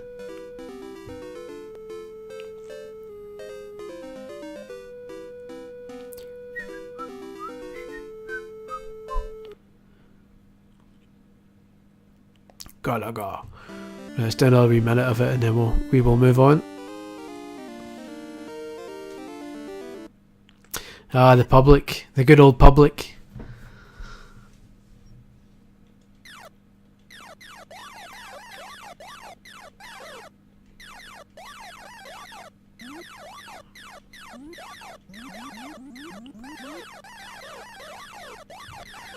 Well, there we go. Galaga's time is up. Our 10-minute window for Galaga has ended. So it's time to move on and see what else is on offer. And the old NES Mini. And here it is, Ghosts and Goblins, an obscenely difficult game.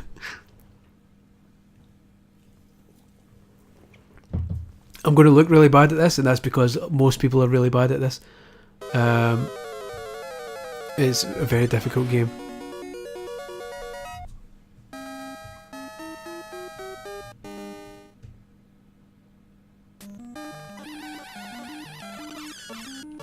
It's the fact that it's so merciless. Like 2 hits and you're dead, basically. 1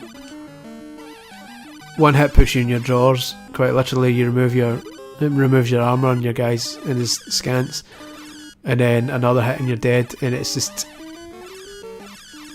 the enemies appear randomly. Some of them, others are just really difficult. It's just an absolute swine of a game.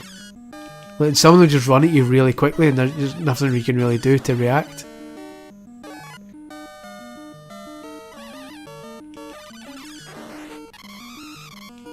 Sometimes this idiot appears and turns you into a frog.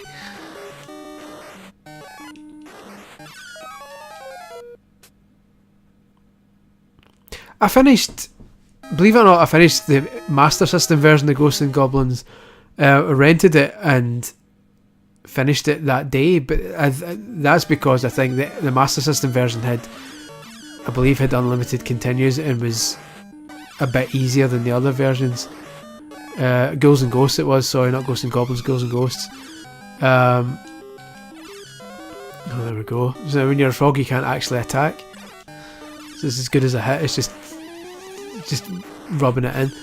So yeah, I finished the Master System one in a day, but that was like a bit easier and had unlimited continues, so you just kind of slog through it and eventually get there. Whereas this is just a swine.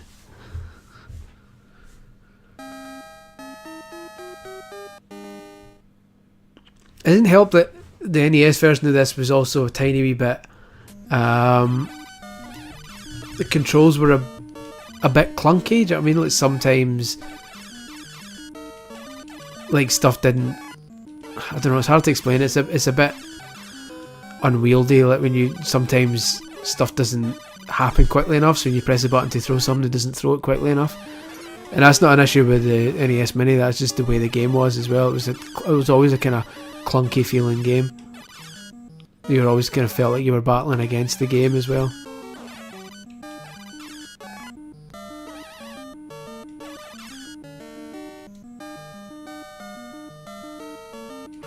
This wee guy's a swine. How? Jesus. Again, let's do it.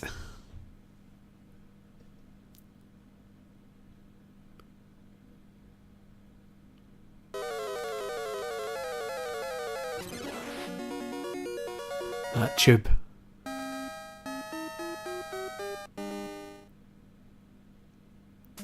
It can be a very good suit of armour if anytime someone so much as touches you, it puts you in your drawers and disappears instantly. So I don't think much of Arthur as a hero if he doesn't properly equip himself, essentially. Yeah, the gargoyle, that really annoying red gargoyle thing, got a series called Gargoyle's Quest on the Game Boy, which I believe is also available on 3DS Virtual Console, and it's actually good. It's a cool wee action game, Gargoyle's Quest, a lot easier than this. Yeah, Gargoyle's Quest is quite good fun.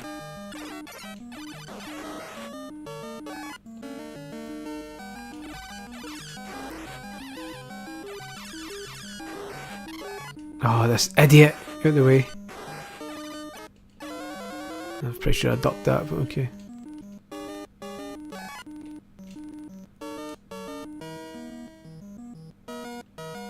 No!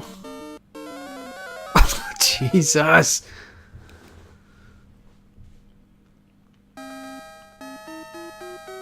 Two... Pyromanic even says, I'm too young to be into retro. I can't tell if you're being to use an overused internet expression. Not sure if serious. You can't really be too young to be into retro games. I mean, I like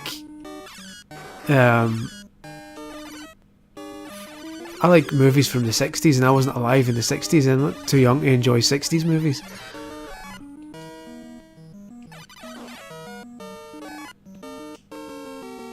Are you saying you are into retro games but you shouldn't be, or that you're not into them because you think you're too young for them and you maybe don't get them or don't appreciate them? I'm not sure what you mean.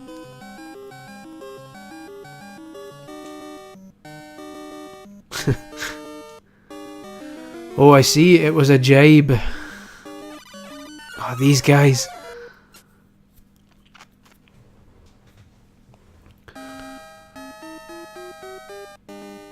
I think I hit a checkpoint there though, did I? Yes.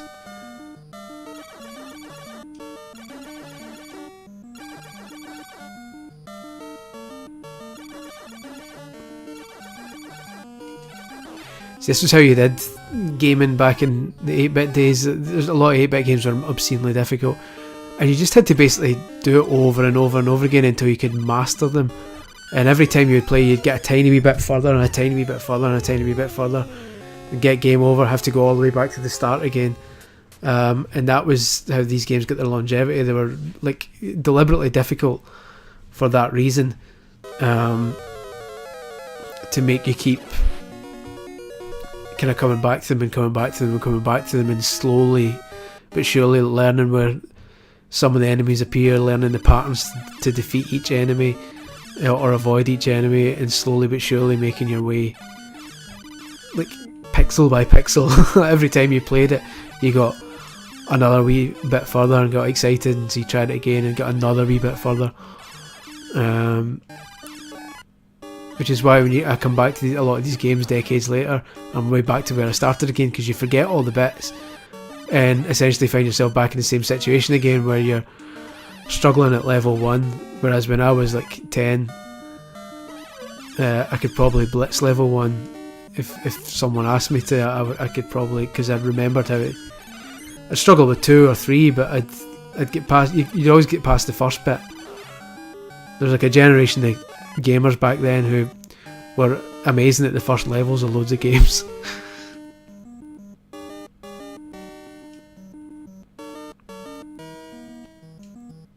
Here's these dicks.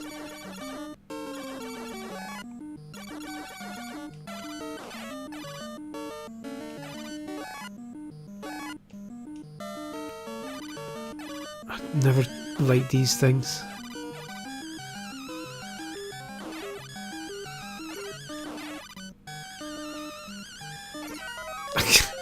It's just, they move, they swarm about, they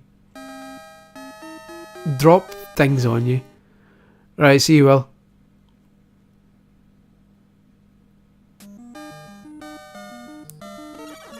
Right, here we go. Oh, Everything it can do to jip you, it does it.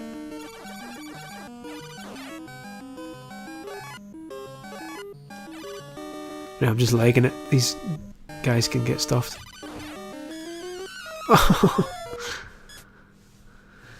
Last life, and then we're out of time anyway for this one. But yeah, this is the... I think there's 6 levels to get to, and I'm still on the first one. That's the majesty of ghosts and goblins for you. Oh, I wasn't thinking. I wasn't paying attention there.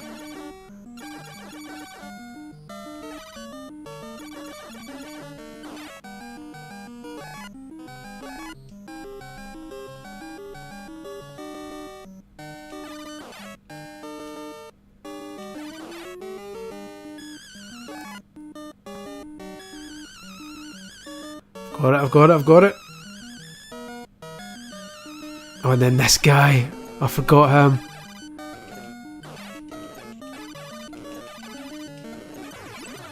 Yes! There we go, sons! Level 1 done. 1 and done. He's got his armour back. There you go, you see? Practice pays off.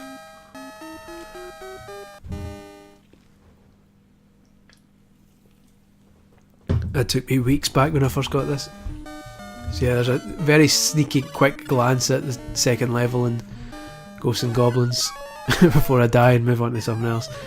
So yeah, there it is. Gradius or Gradius, I can never really figure out what it was. But it is what it is. A Konami game. This one had its own cheat code. This is one of the games that used the Konami code. I'll show you it in a bit.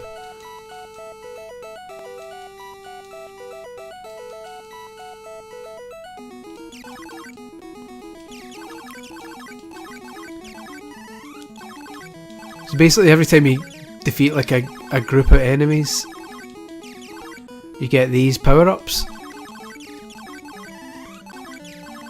which you can collect. You can see at the bottom when I collect a power up, it appears at the bottom, those kind of 6 purple bars at the bottom, and they are different power ups basically. So you get speed up, missile, double, laser, option, and then a question mark one. And they see every time I collect one of these, it moves along one, and then at any point I can press B to kind of cash it in and get. Too busy playing and talking at the same time. So I'm at speed up just now. I can press B just now and I'll get a speed up, but I need to start from the start again and like moving the yellow box along, so I can leave it, wait, and cash it in later on, if that makes sense. And the one you want to get to ideally is option, because that adds like a wee thing, which improves your firepower basically. But the famous Konami code, if you pause and do up, up, down, down, left, right, B, A, start, you get all the shit. And it makes you like a beast.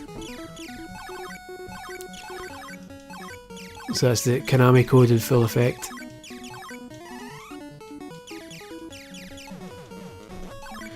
It renders the whole mechanic pointless because, like, I mean, you can still get speed up and stuff, but yeah, all the options and lasers and missiles and stuff, you've got them all.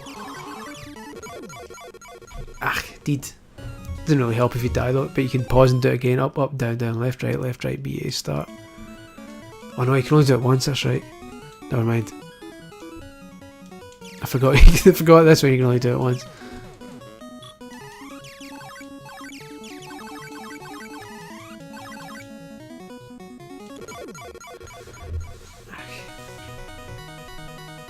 It's been a while since the old Gradius.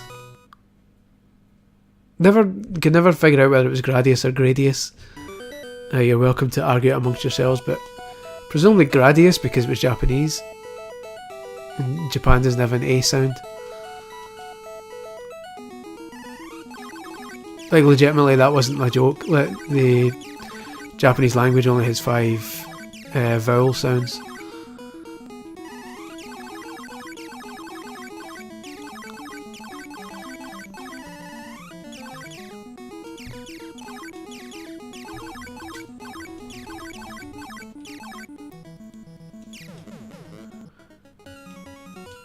Here we go. The monster.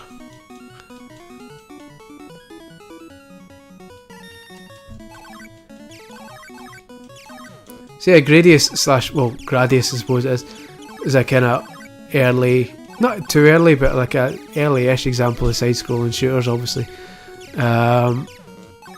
Fun wee game. Konami were well known for doing loads of good shooters, and Gradius is one of them, obviously. Yeah, all the way through 8-bit and then through 16-bit as well. Konami kept making them. I always pronounced it Gradius. Yeah, I mean, to be fair, I think you're right. Like I say, the Japanese language has only got the only sounds in the only vowel sounds the Japanese language actually uses is a, I, u, e, o. There's no o sound or a sound in Japan unless you're saying a foreign word. So yeah, it has to be Gradius because there's no a sound in Japan, so it can't really be Gradius.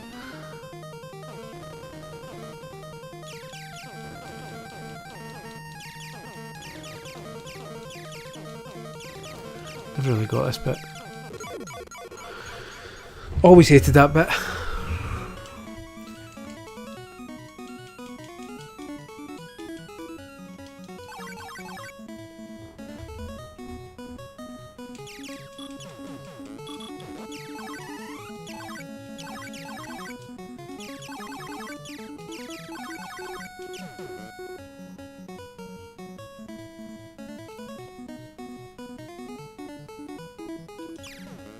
That music though, innit? Amazing. Oh, here we go. What? That's so infuriating. Konami Code worked on a lot of Konami games, but not all of them. There's actually one in the NES Mini that doesn't use the Konami code and uses a different code instead. Is a Konami game still.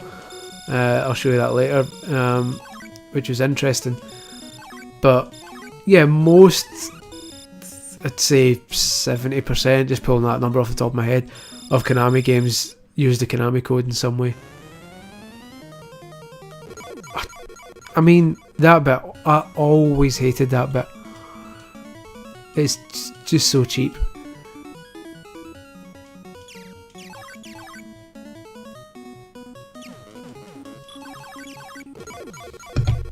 Ah well.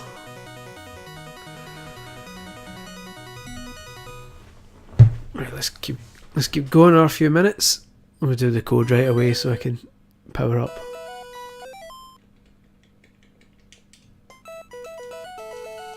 Yes! Beast mode.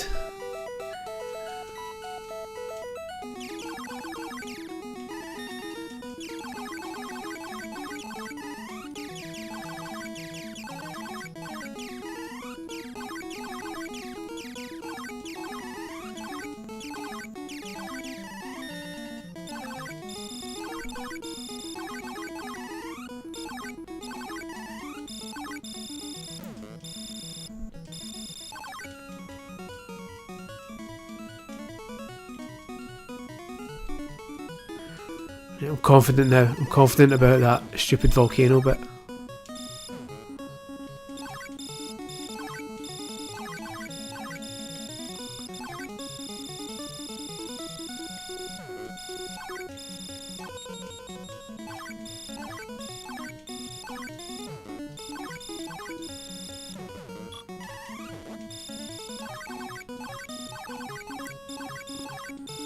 Here we go, let's do it. Oh no, it's in a bit. That's exactly the game I'm talking about, Sean. Super C, as it's known in this, Probotector 2 had a different code.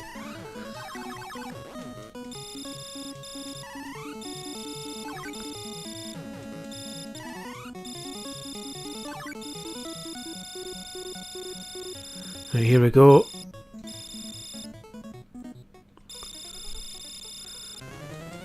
It's just stupid. Although if I stay up here and drop missiles, it seems to do it.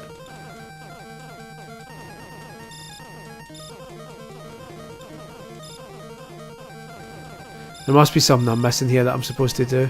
I really can't. Oh no, there we go. I couldn't remember that bit.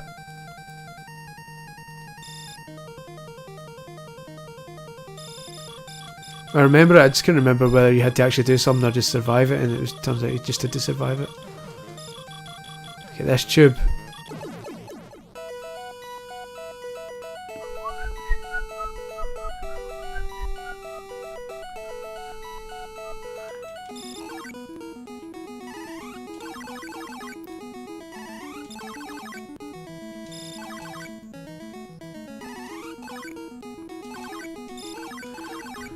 I liked this though. I did like Gradius. It was a cool wee game. It was pretty simple, simplistic, but at the time, nifty, I would say.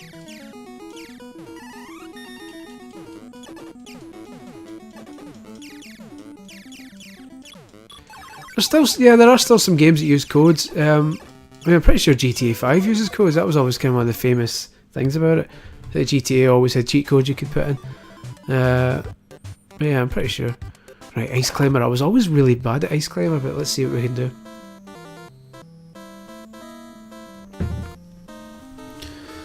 The old Ice Climbers, Nana and Popo. Obviously made famous recently, well, not recently, but in modern times by appearing in Smash Brothers.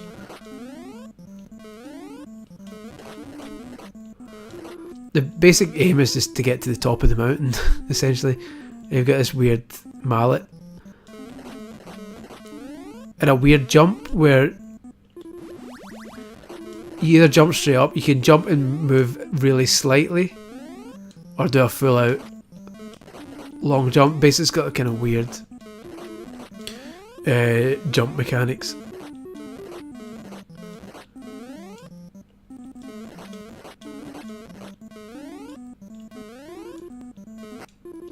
Yeah, stuff like that. It's really awkward. You have to stand under a gap, jump, and then move.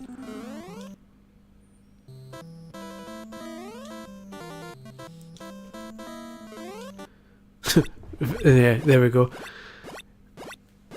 Yeah, I mean, I was a fan of it. I just wasn't very good at it, so yeah.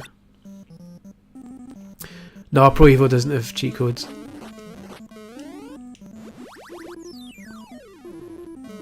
I think it used to back when it was ISS. ISS 64 had a code that put in new fake heads, new faces for character creation mode, like daft comedy haircuts and stuff.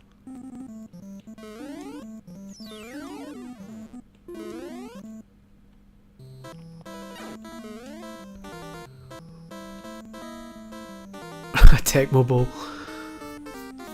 I'm only okay at Tecmo Bowl because obviously it wasn't as widespread, and I'm not even sure if it was released in Europe. I imported it because I've got family in America and I was a big American football fan, so we imported it, but I was never amazing at it, so that'll be fun.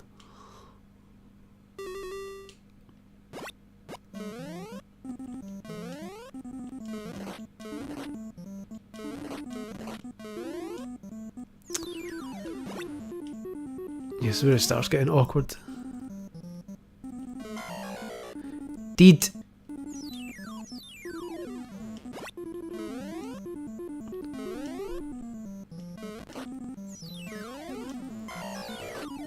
My god.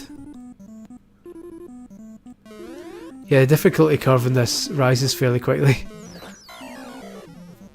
There we go, that's me I think. Oh no.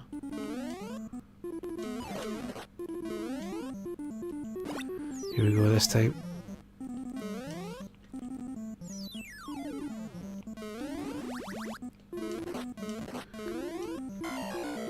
Good God Almighty.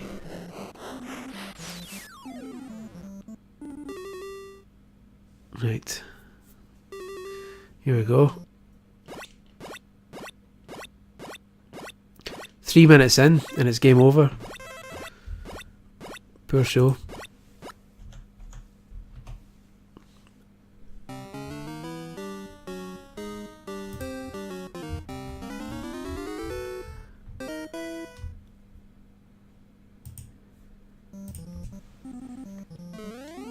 Right, I'm confident this time.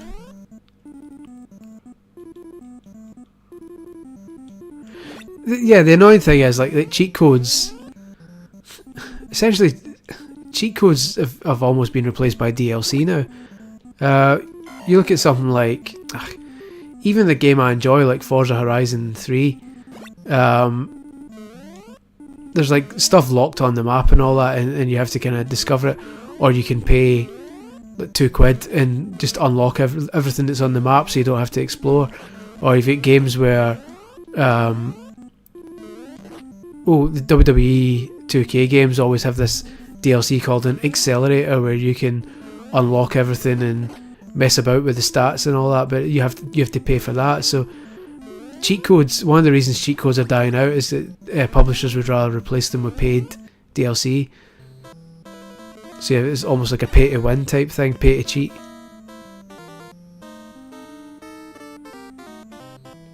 Right, I'm doing it this time. Oh, I don't have a lot of time. Seek.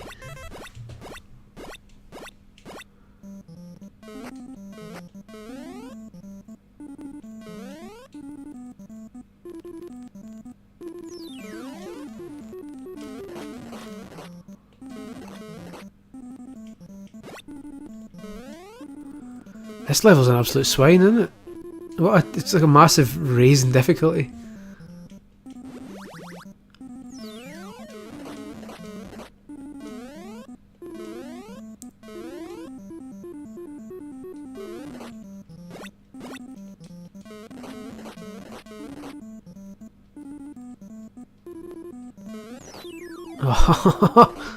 Good God Almighty. It also does the same thing Kid Icarus does, in that when you, as you progress up through the stage, basically the floor becomes a pit below you. So if I drop down the floor there, it counts as death rather than the screen scrolling back down. So like if I drop down now, I would die there. Kid Icarus does the same, and it's like insta death. It just makes it massively difficult. Here we go though. Jinxing it. Totally jinxing it.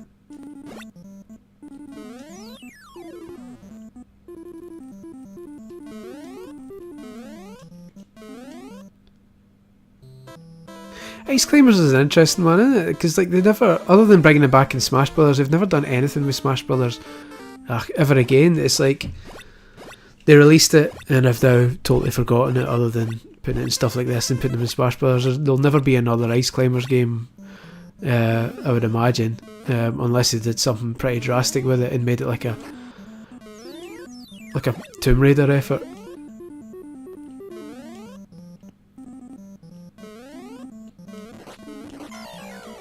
Come on now. Game over. Right, let's go again. We've got a few minutes left for the old Ice Climbers. Or indeed Ice Climber, singular.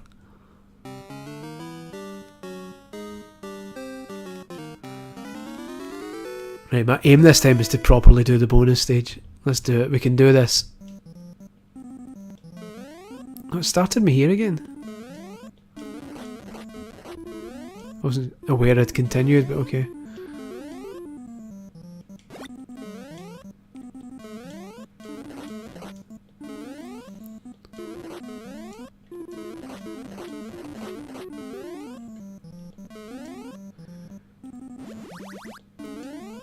Look at that, how fast that cloud is. Yeah, the jumping in this game is a bit infuriating, but whatever, that's what it is.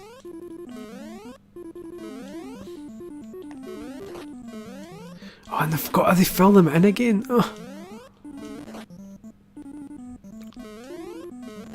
Here we go.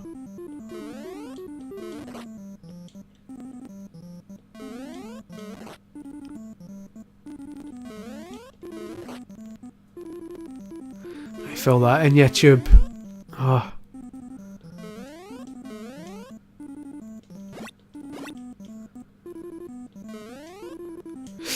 Oh my Good God Almighty.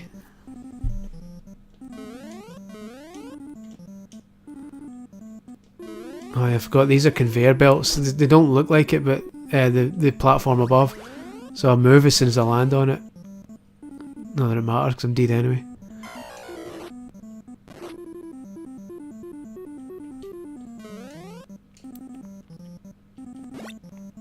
So yeah, I mean, it's a novelty. It's a nice wee game, but I think you can already see from this it was too fiddly and the controls were too awkward to make it like a massive success. It's one of those games you could probably master it and become an ice climber legend, and that is a conveyor belt. But it would take you quite a while to master. Fun, still fun. Don't get me wrong. It's just has a slightly larger frustration ratio than others. Right, let's see if we can do it this time. Believe. I've got time. We can take our time, folks, and we can do this. Believe in miracles.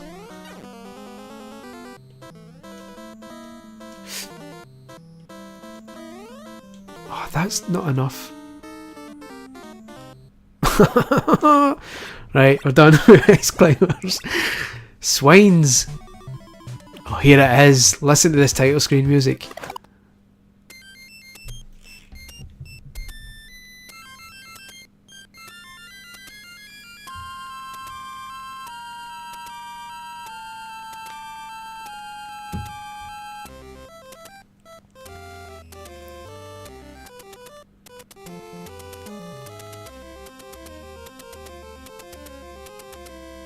That is majestic. That's amazing chiptune music. I love it. I love Kid Icarus.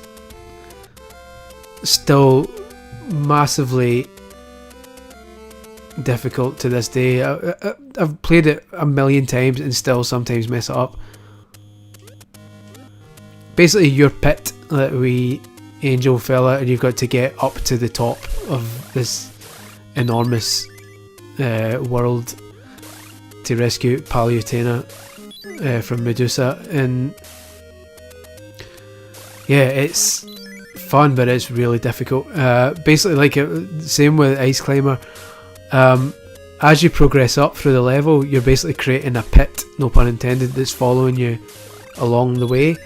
So if I fall down there, like I die, instant death, and have to go down again. So it's really difficult.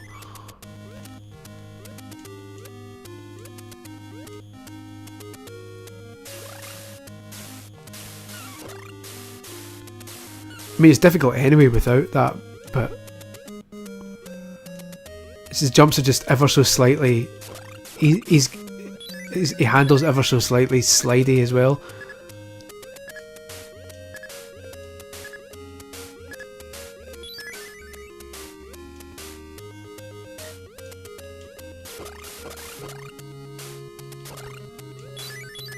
Oh, this guy. Basically, you don't want to be seen by this guy, because if he spots you, he triggers. He makes all these wee Grim Reapers fly at you, and it's really difficult to get past.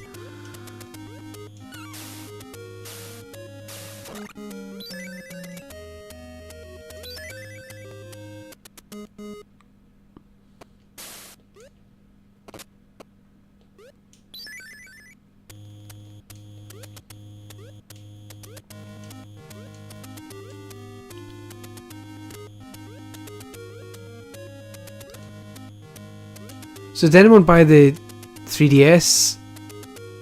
Not so much the 3D Classics one, but when they did the Kid Icarus Uprising on 3DS, did anyone buy it? And if so, what did you think? I really enjoyed it, but yeah, the controls again took getting used to, but I really enjoyed it when I once I got used to it. It was an impressive wee kind of almost like a rail shooter almost.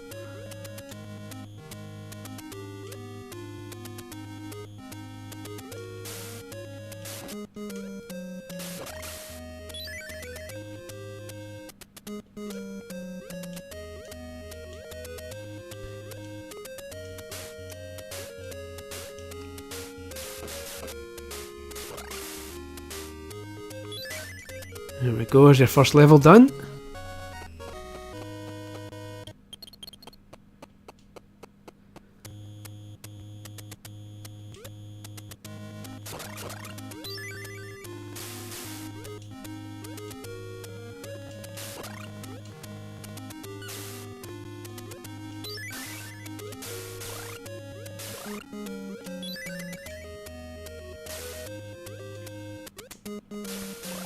Yeah, it was a Sakurai game, was the 3DS one.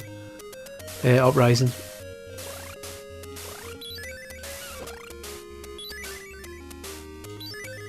No, we haven't played Super Mario Bros. Yet, we're going through them in alphabetical order, so... Oh, this bit.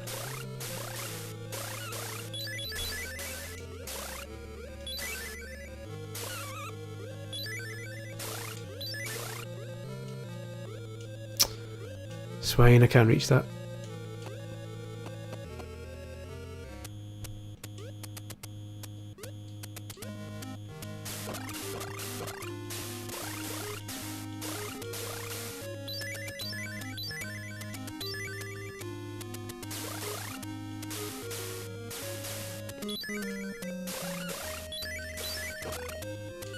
Ach, deed, I'm finished. I'm not really, I've still got 5 minutes left.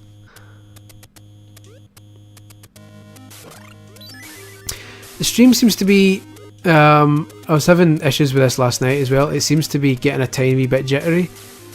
It's not, you don't really notice it here, Kid Icarus, but I was testing Super Mario Bros. Last night and it was doing the same. So at some point what I might do is, maybe at the halfway mark, whatever the halfway mark is, 2.5 hours.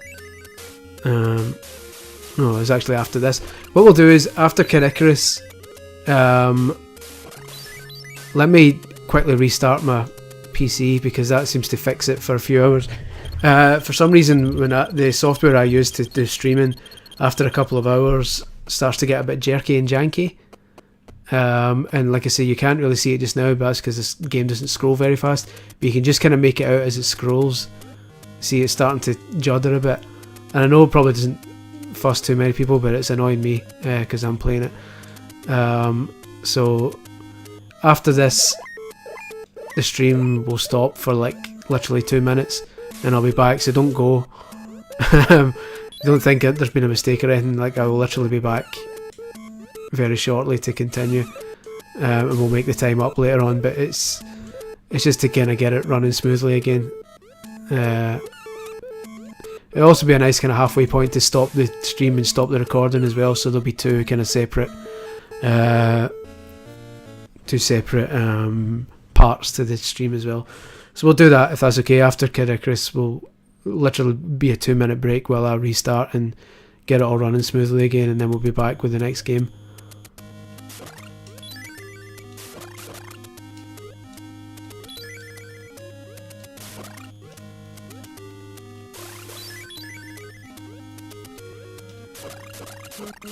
Well, I don't know, I just figured that there'd be maybe 1 or 2 people like with something to do. I mean, I rarely have something to do, so I feel your pain.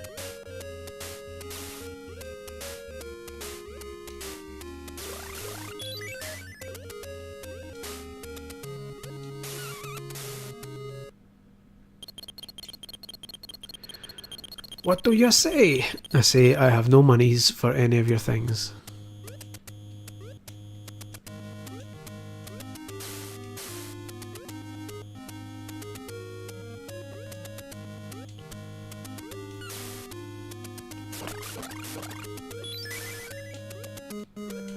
Sup, Italian Fire.